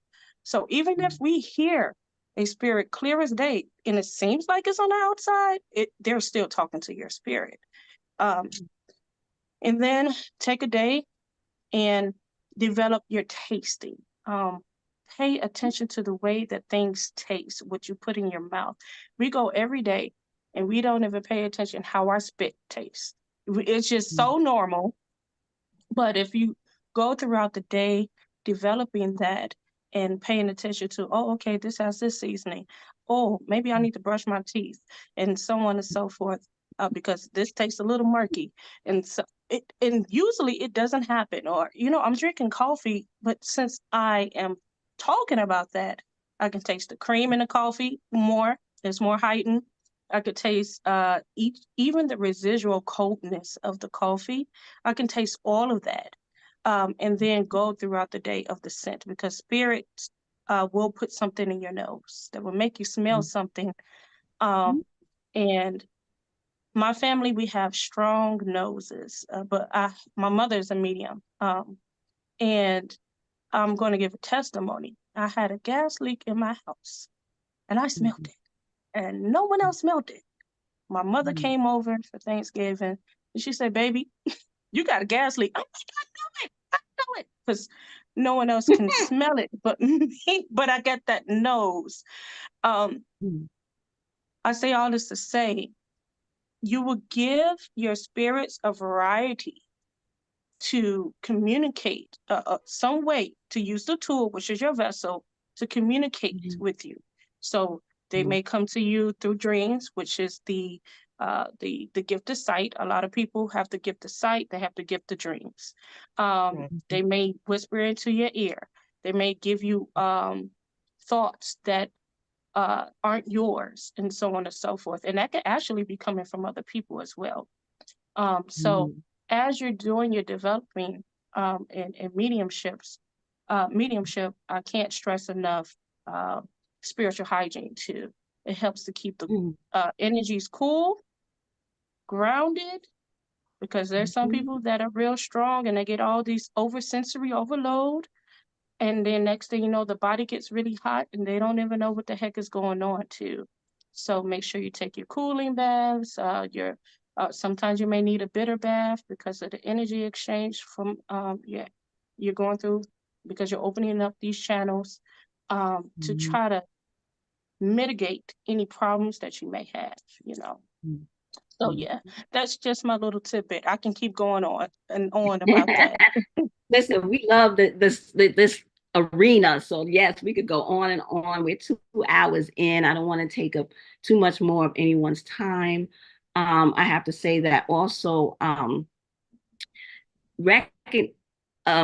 to honor and recognize what is your strength in your psychic ability. Everybody is different. Like there is a tendency for people to be seer, you know, they see things, but people feel things, and the smell, like Deanna was saying, you smell things, you taste things. So in your discovering of your psychic abilities, find out what's the strongest with you, and then you can work on that and also develop the rest. But honor what is your particular strengths. Don't look left or right to other people who have developed and think that that is necessarily where you need to go with your developing your psychic ability. So you're unique into yourself, and just honor where you're at and honor your own unique combination of psychic strengths and abilities, and develop the ones that aren't strong that you want to develop. And I love the techniques that you shared, Deanna. That's perfect. You know, I'll take some notes on that. But you touched on also spiritual hygiene. That's very important. You know, spiritual baths, you know, on a regular basis. They should be a part of your spiritual life. Spiritual baths, taking baths on a regular basis, whether it's once a week, once a month, or when you feel it. Herbs, flowers, there are different ways to do that. We can go on and on. I'm sure all of us have a list of different types of baths that can be taken. But, you know, do your research, ask your elders, and also, you know, spirit can tell you too what you may need to be taken at this point in time. But definitely keep your person and your home clean as well. So And also people coming in and out. Yes. Sorry. And also for people who are not, you know, like who doesn't know, like to break up the herbs and stuff like that. There are simple, basic things that you could find in TJ Maxx or Marshall's or any store. Salt scrubs that have different types of maybe lavender or whatever kind of salt scrubs they are, because salt is also a very good way to cleanse, to purify. So if you don't know how to do a spiritual bath, you could do a salt scrub. You can make your own salt scrub. You could, get some coarse salt and put some essential oils in there and clean yourself and pray. You can get a sugar scrub. Every now and then we need to be sweet. You can get, and that's in the store. You can buy different types of soaps.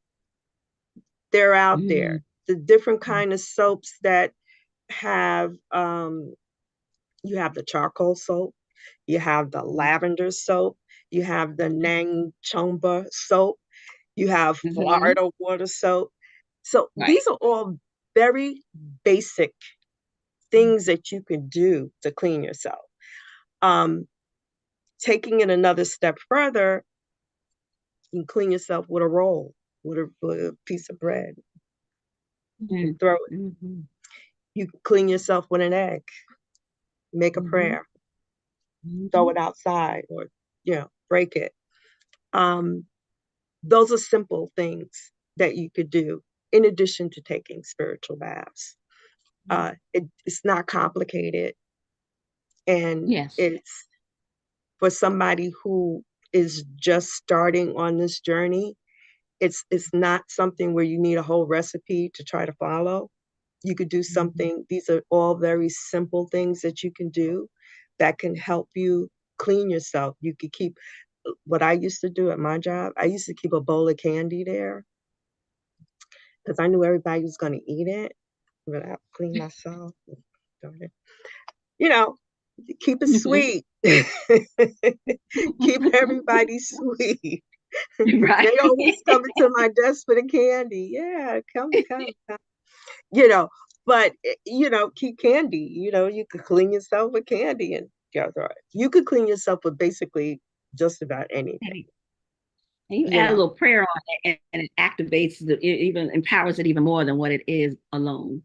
Right. And so those are basic things, I think, in terms of spiritual hygiene. But I also think that I also feel that people need to understand that, as an elder, we get sick too.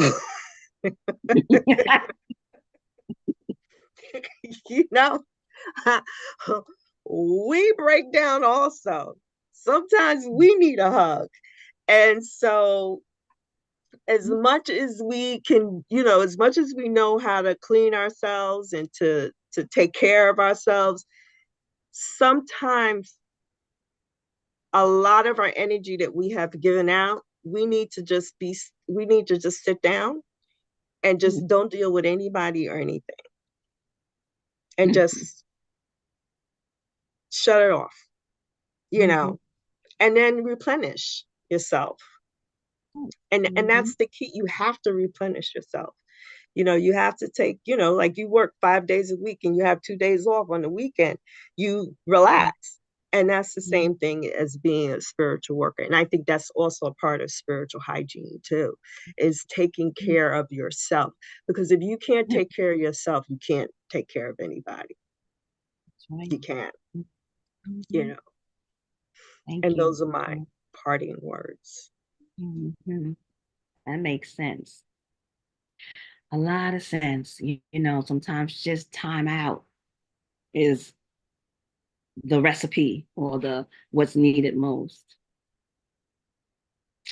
So I want to kind of end with this last bit, and and anything anyone else wants to talk about or bring up that you feel that you still have left in you to share, please feel free to jump in there as well. So I'm just here to stimulate the conversation, but whatever's there that is resonating with you that you haven't said yet, please feel free to bring it on.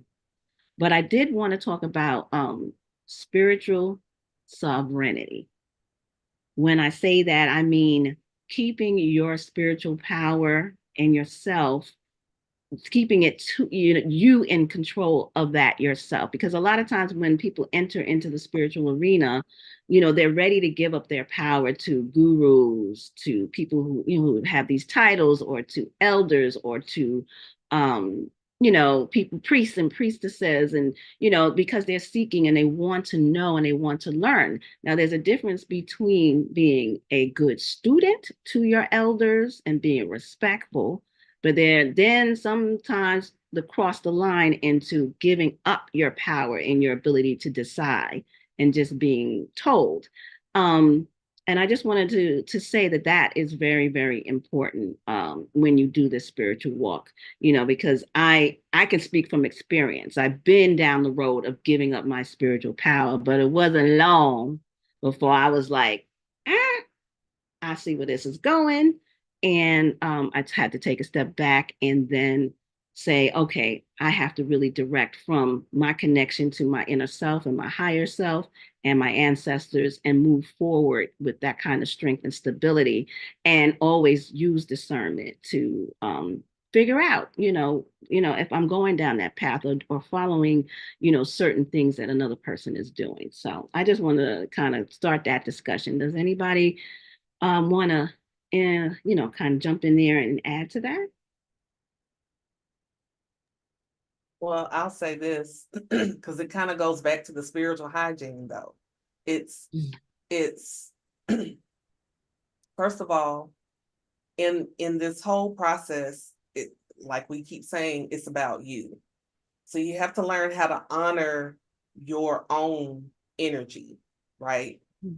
And say, okay, first is when you're dealing with having like your elders or someone that you look to for guidance, hopefully they have boundaries in place, but you need to have some too, right?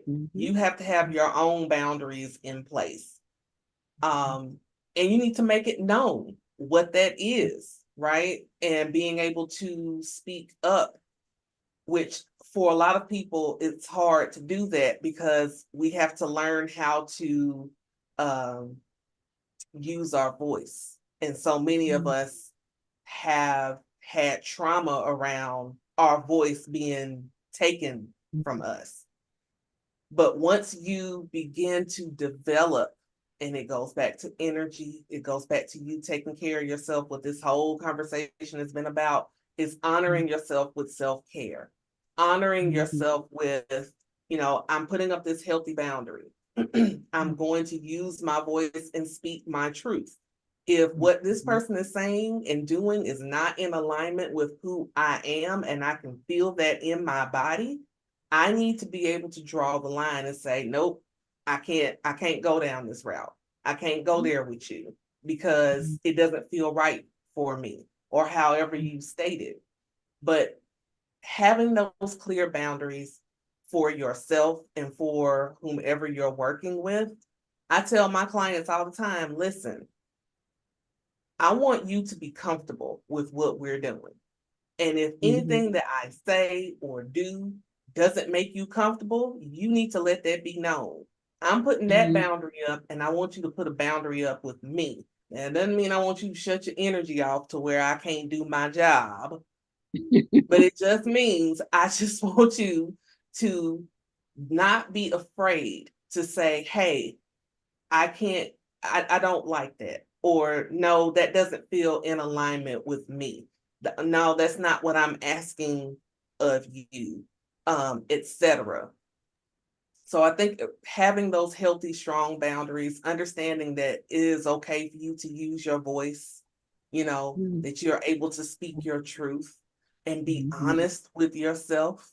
I think those are key when it comes to just taking care of yourself in this spiritual walk, period. And I'll stop at that. Okay, then I'm gonna jump in really quick because you said a couple things that were really good that I wanted to piggyback off of.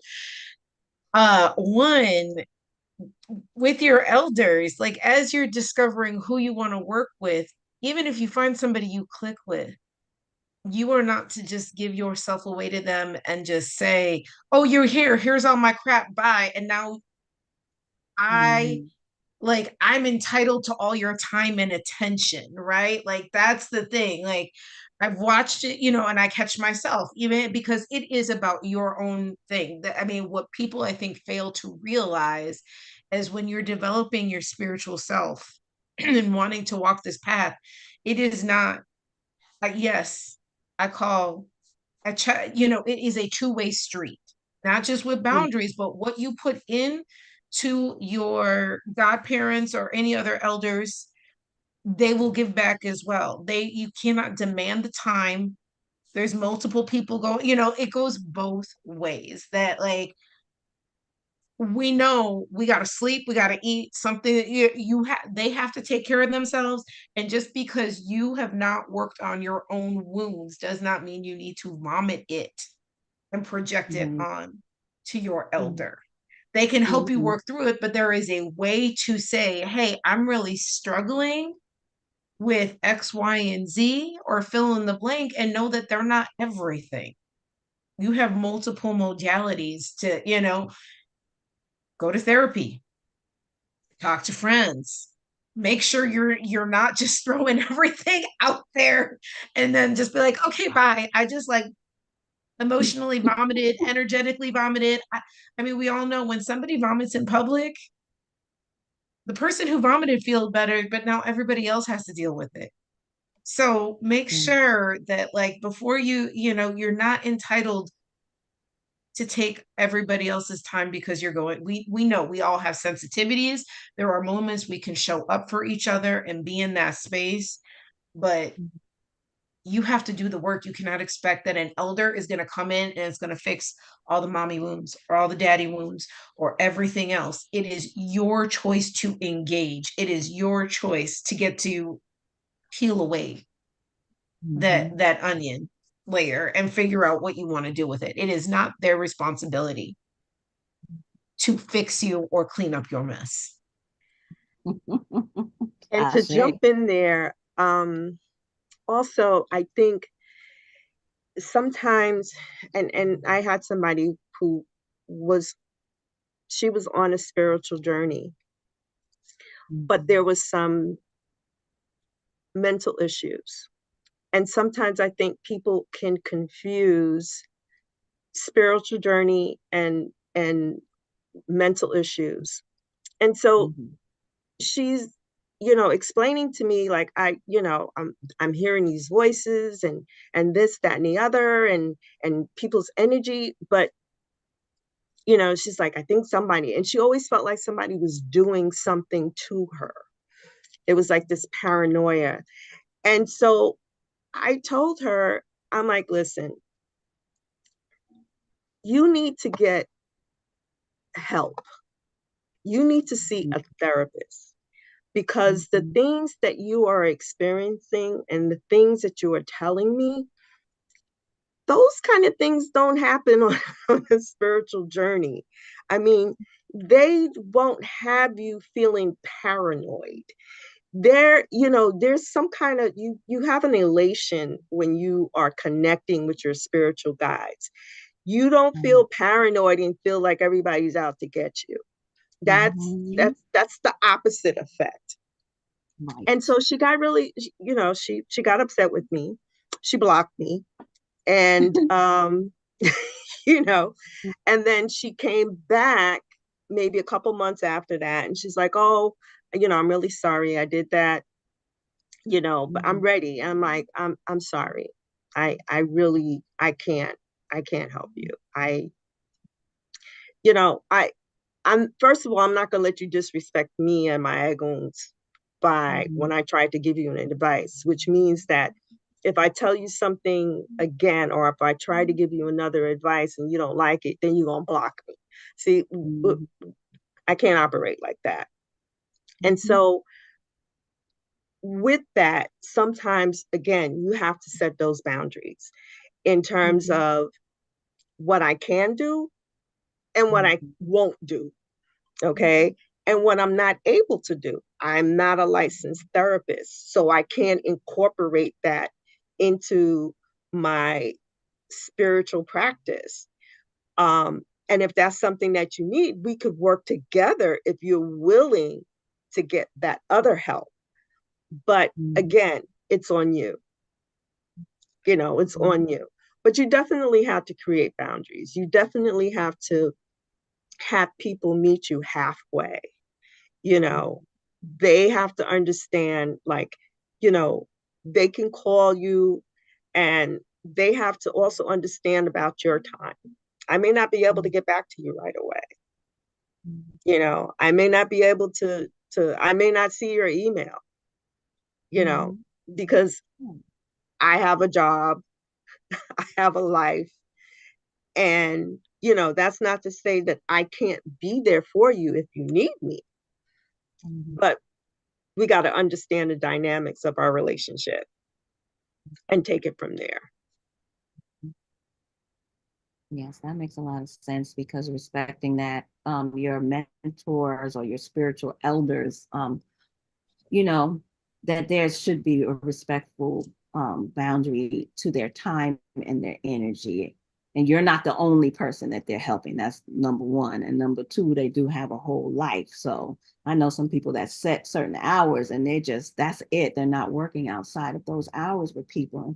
And they have to respect that, because, you know, a person deserves a life, even though they have chosen to serve the community. So that's very important. Yeah. So I think what we're going to do before it gets, oh, go ahead. Please. Oh no, you're fine. Oh, As okay. everyone was mentioning, the importance here really is the energy exchange, and through energy exchange, the boundaries do have to be placed. And so, like, on one hand, where we started the conversation on this topic was giving your power to those that you are looking to seek. There are certain red flags to look out for, such as people who want to make you feel indebted to them as if you are not putting in any work. So, for example, when someone says, it's because of me, you figure this out. It's because of me. I am pouring this into you, as if you, and if your life starts to improve, this particular person or those people want to say, oh, I am the reason why you're improving. First of all, healers or guides or elders, we help to provide the tools, but you have to take the tools and use them yourself. No one can help anyone that don't want to help themselves. So it always starts with that person. And vice versa, the person has to want to help themselves as well. In addition to that, try to find someone that will allow you to be independent by saying, hey, it's just like when you get a teacher, you go to school, right? They're going to give you the lesson plan. They're going to give you the homework because they think that this is what you need. You take the homework, you do the homework, and you're supposed to use it for yourself, to develop yourself. Anyone that tries to come to you and say, hey, you have to continue to be reliant on me in order for you to get what you need, it is a problem. Unless it's something that they only have the authority to do, but we're talking about, self-developing your own self and you finding yourself and so on and so forth. In addition to that, understanding, as it was stated, there are different avenues, and your elders, if they can't do something, if they can't provide anything, it's a particular thing that you need, they should be able to try to guide you in a direction that you need to go to. So if I know someone and I don't have the authority to do it, I'm going to say, you know what, I think you should talk to such and such. This is not my lane, okay? And I'm not going to pretend like it's my lane. That's another thing. Certain elders have to understand what their lane is. If you have someone that tries to claim that I am the all, and I am the be all, and it's all with me, that's a red flag. And I have seen people all of their trust into a particular person and not any trust on their spirits. I've always been told that don't give more trust to man than you would your mates in heaven or to God. Mm. And so when you start to venture off and you're going into that area, and or if you have someone that comes to you that is putting too much trust into you and not into their spirits, some redirection has to be made, because there's a boundary that has been crossed, like all of you are saying. But yeah, there has to be discernment on both sides. I do know people that they carry the title, but they don't walk with their head up high, as in following the core principles that they're supposed to follow. Instead, they just use the title and they forget the principles. It's like, wait a minute.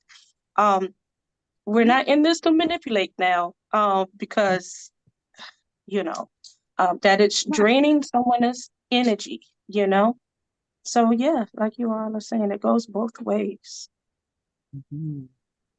Wow, that's some jewels. Thank you, everyone, for your take on this particular topic, because I think it's very important when you have the dynamic of the mentor, the elder, the spiritual guidance from someone, and that relationship, it needs to be in a healthy state where the person takes their own responsibility and moves forward, as well as the person who is guiding them, doesn't, think that it's all about them and that person following them blindly, that they are actually, helping them to steer them in the right direction, whether they can do it or whether they can guide them to the places where they can, absolutely find it.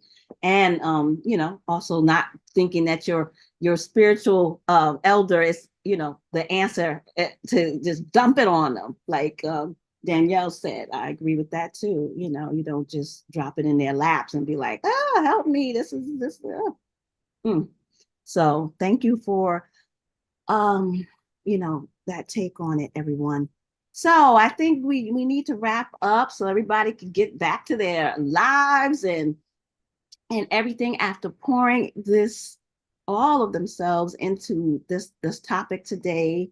I want to say that I respect everyone for being here. I respect you as, your spiritual head, as a person, as the work that you do. I love that you came on here today and did this job of giving of yourself. So thank you so much for being here today. Thank you. It was a pleasure.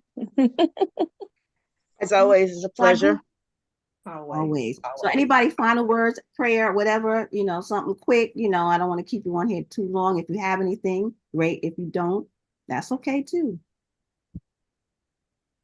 So there is a quote I go by, and I actually took it from the book Finding Soul on the Path to Orisha. And when I read it, it has stuck with me, and it is something I try to think about every day as part of my spiritual hygiene. And it is as follows. In life, we never really arrive. We just continually accept or reject life's invitations to go deeper into alignment, joy, relationship, self-realization, and life purpose. Every time we think we've finally gotten there, we discover that what we thought was a final stop is really only a pause. Yeah, that's it. Mm-hmm. Love that. Anyone else?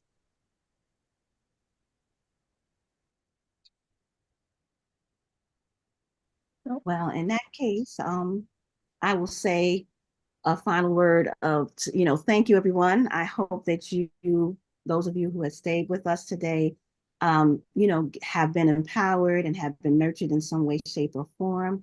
Understand that this walk is your walk. Understand, embrace it fully, enjoy it. Lady Magenta says something very important, that when you are aligning yourselves with your spirit is a sense and a feeling of elation.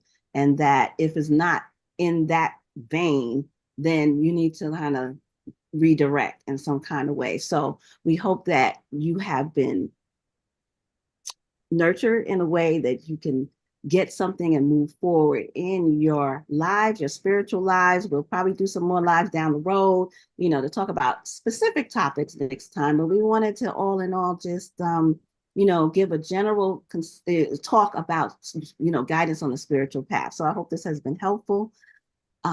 Be empowered, lift up yourselves, continue to walk that path and have faith and love and all the good things. Your spirits are with you, your ancestors are with you, and know this.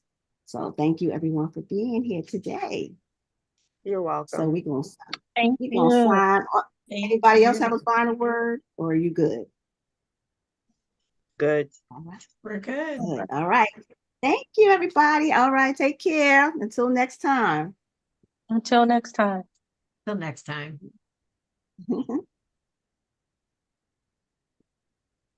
See how to get.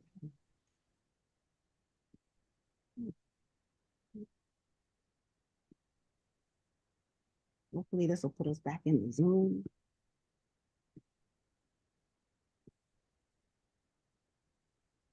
Hello? Yep. Still here. Oh, you're there. Okay, good, good, good, good. All right, here we go. My screen is acting up. I can't see anybody. What's that? Where's my girl? Where's everybody? Oh, you can hear?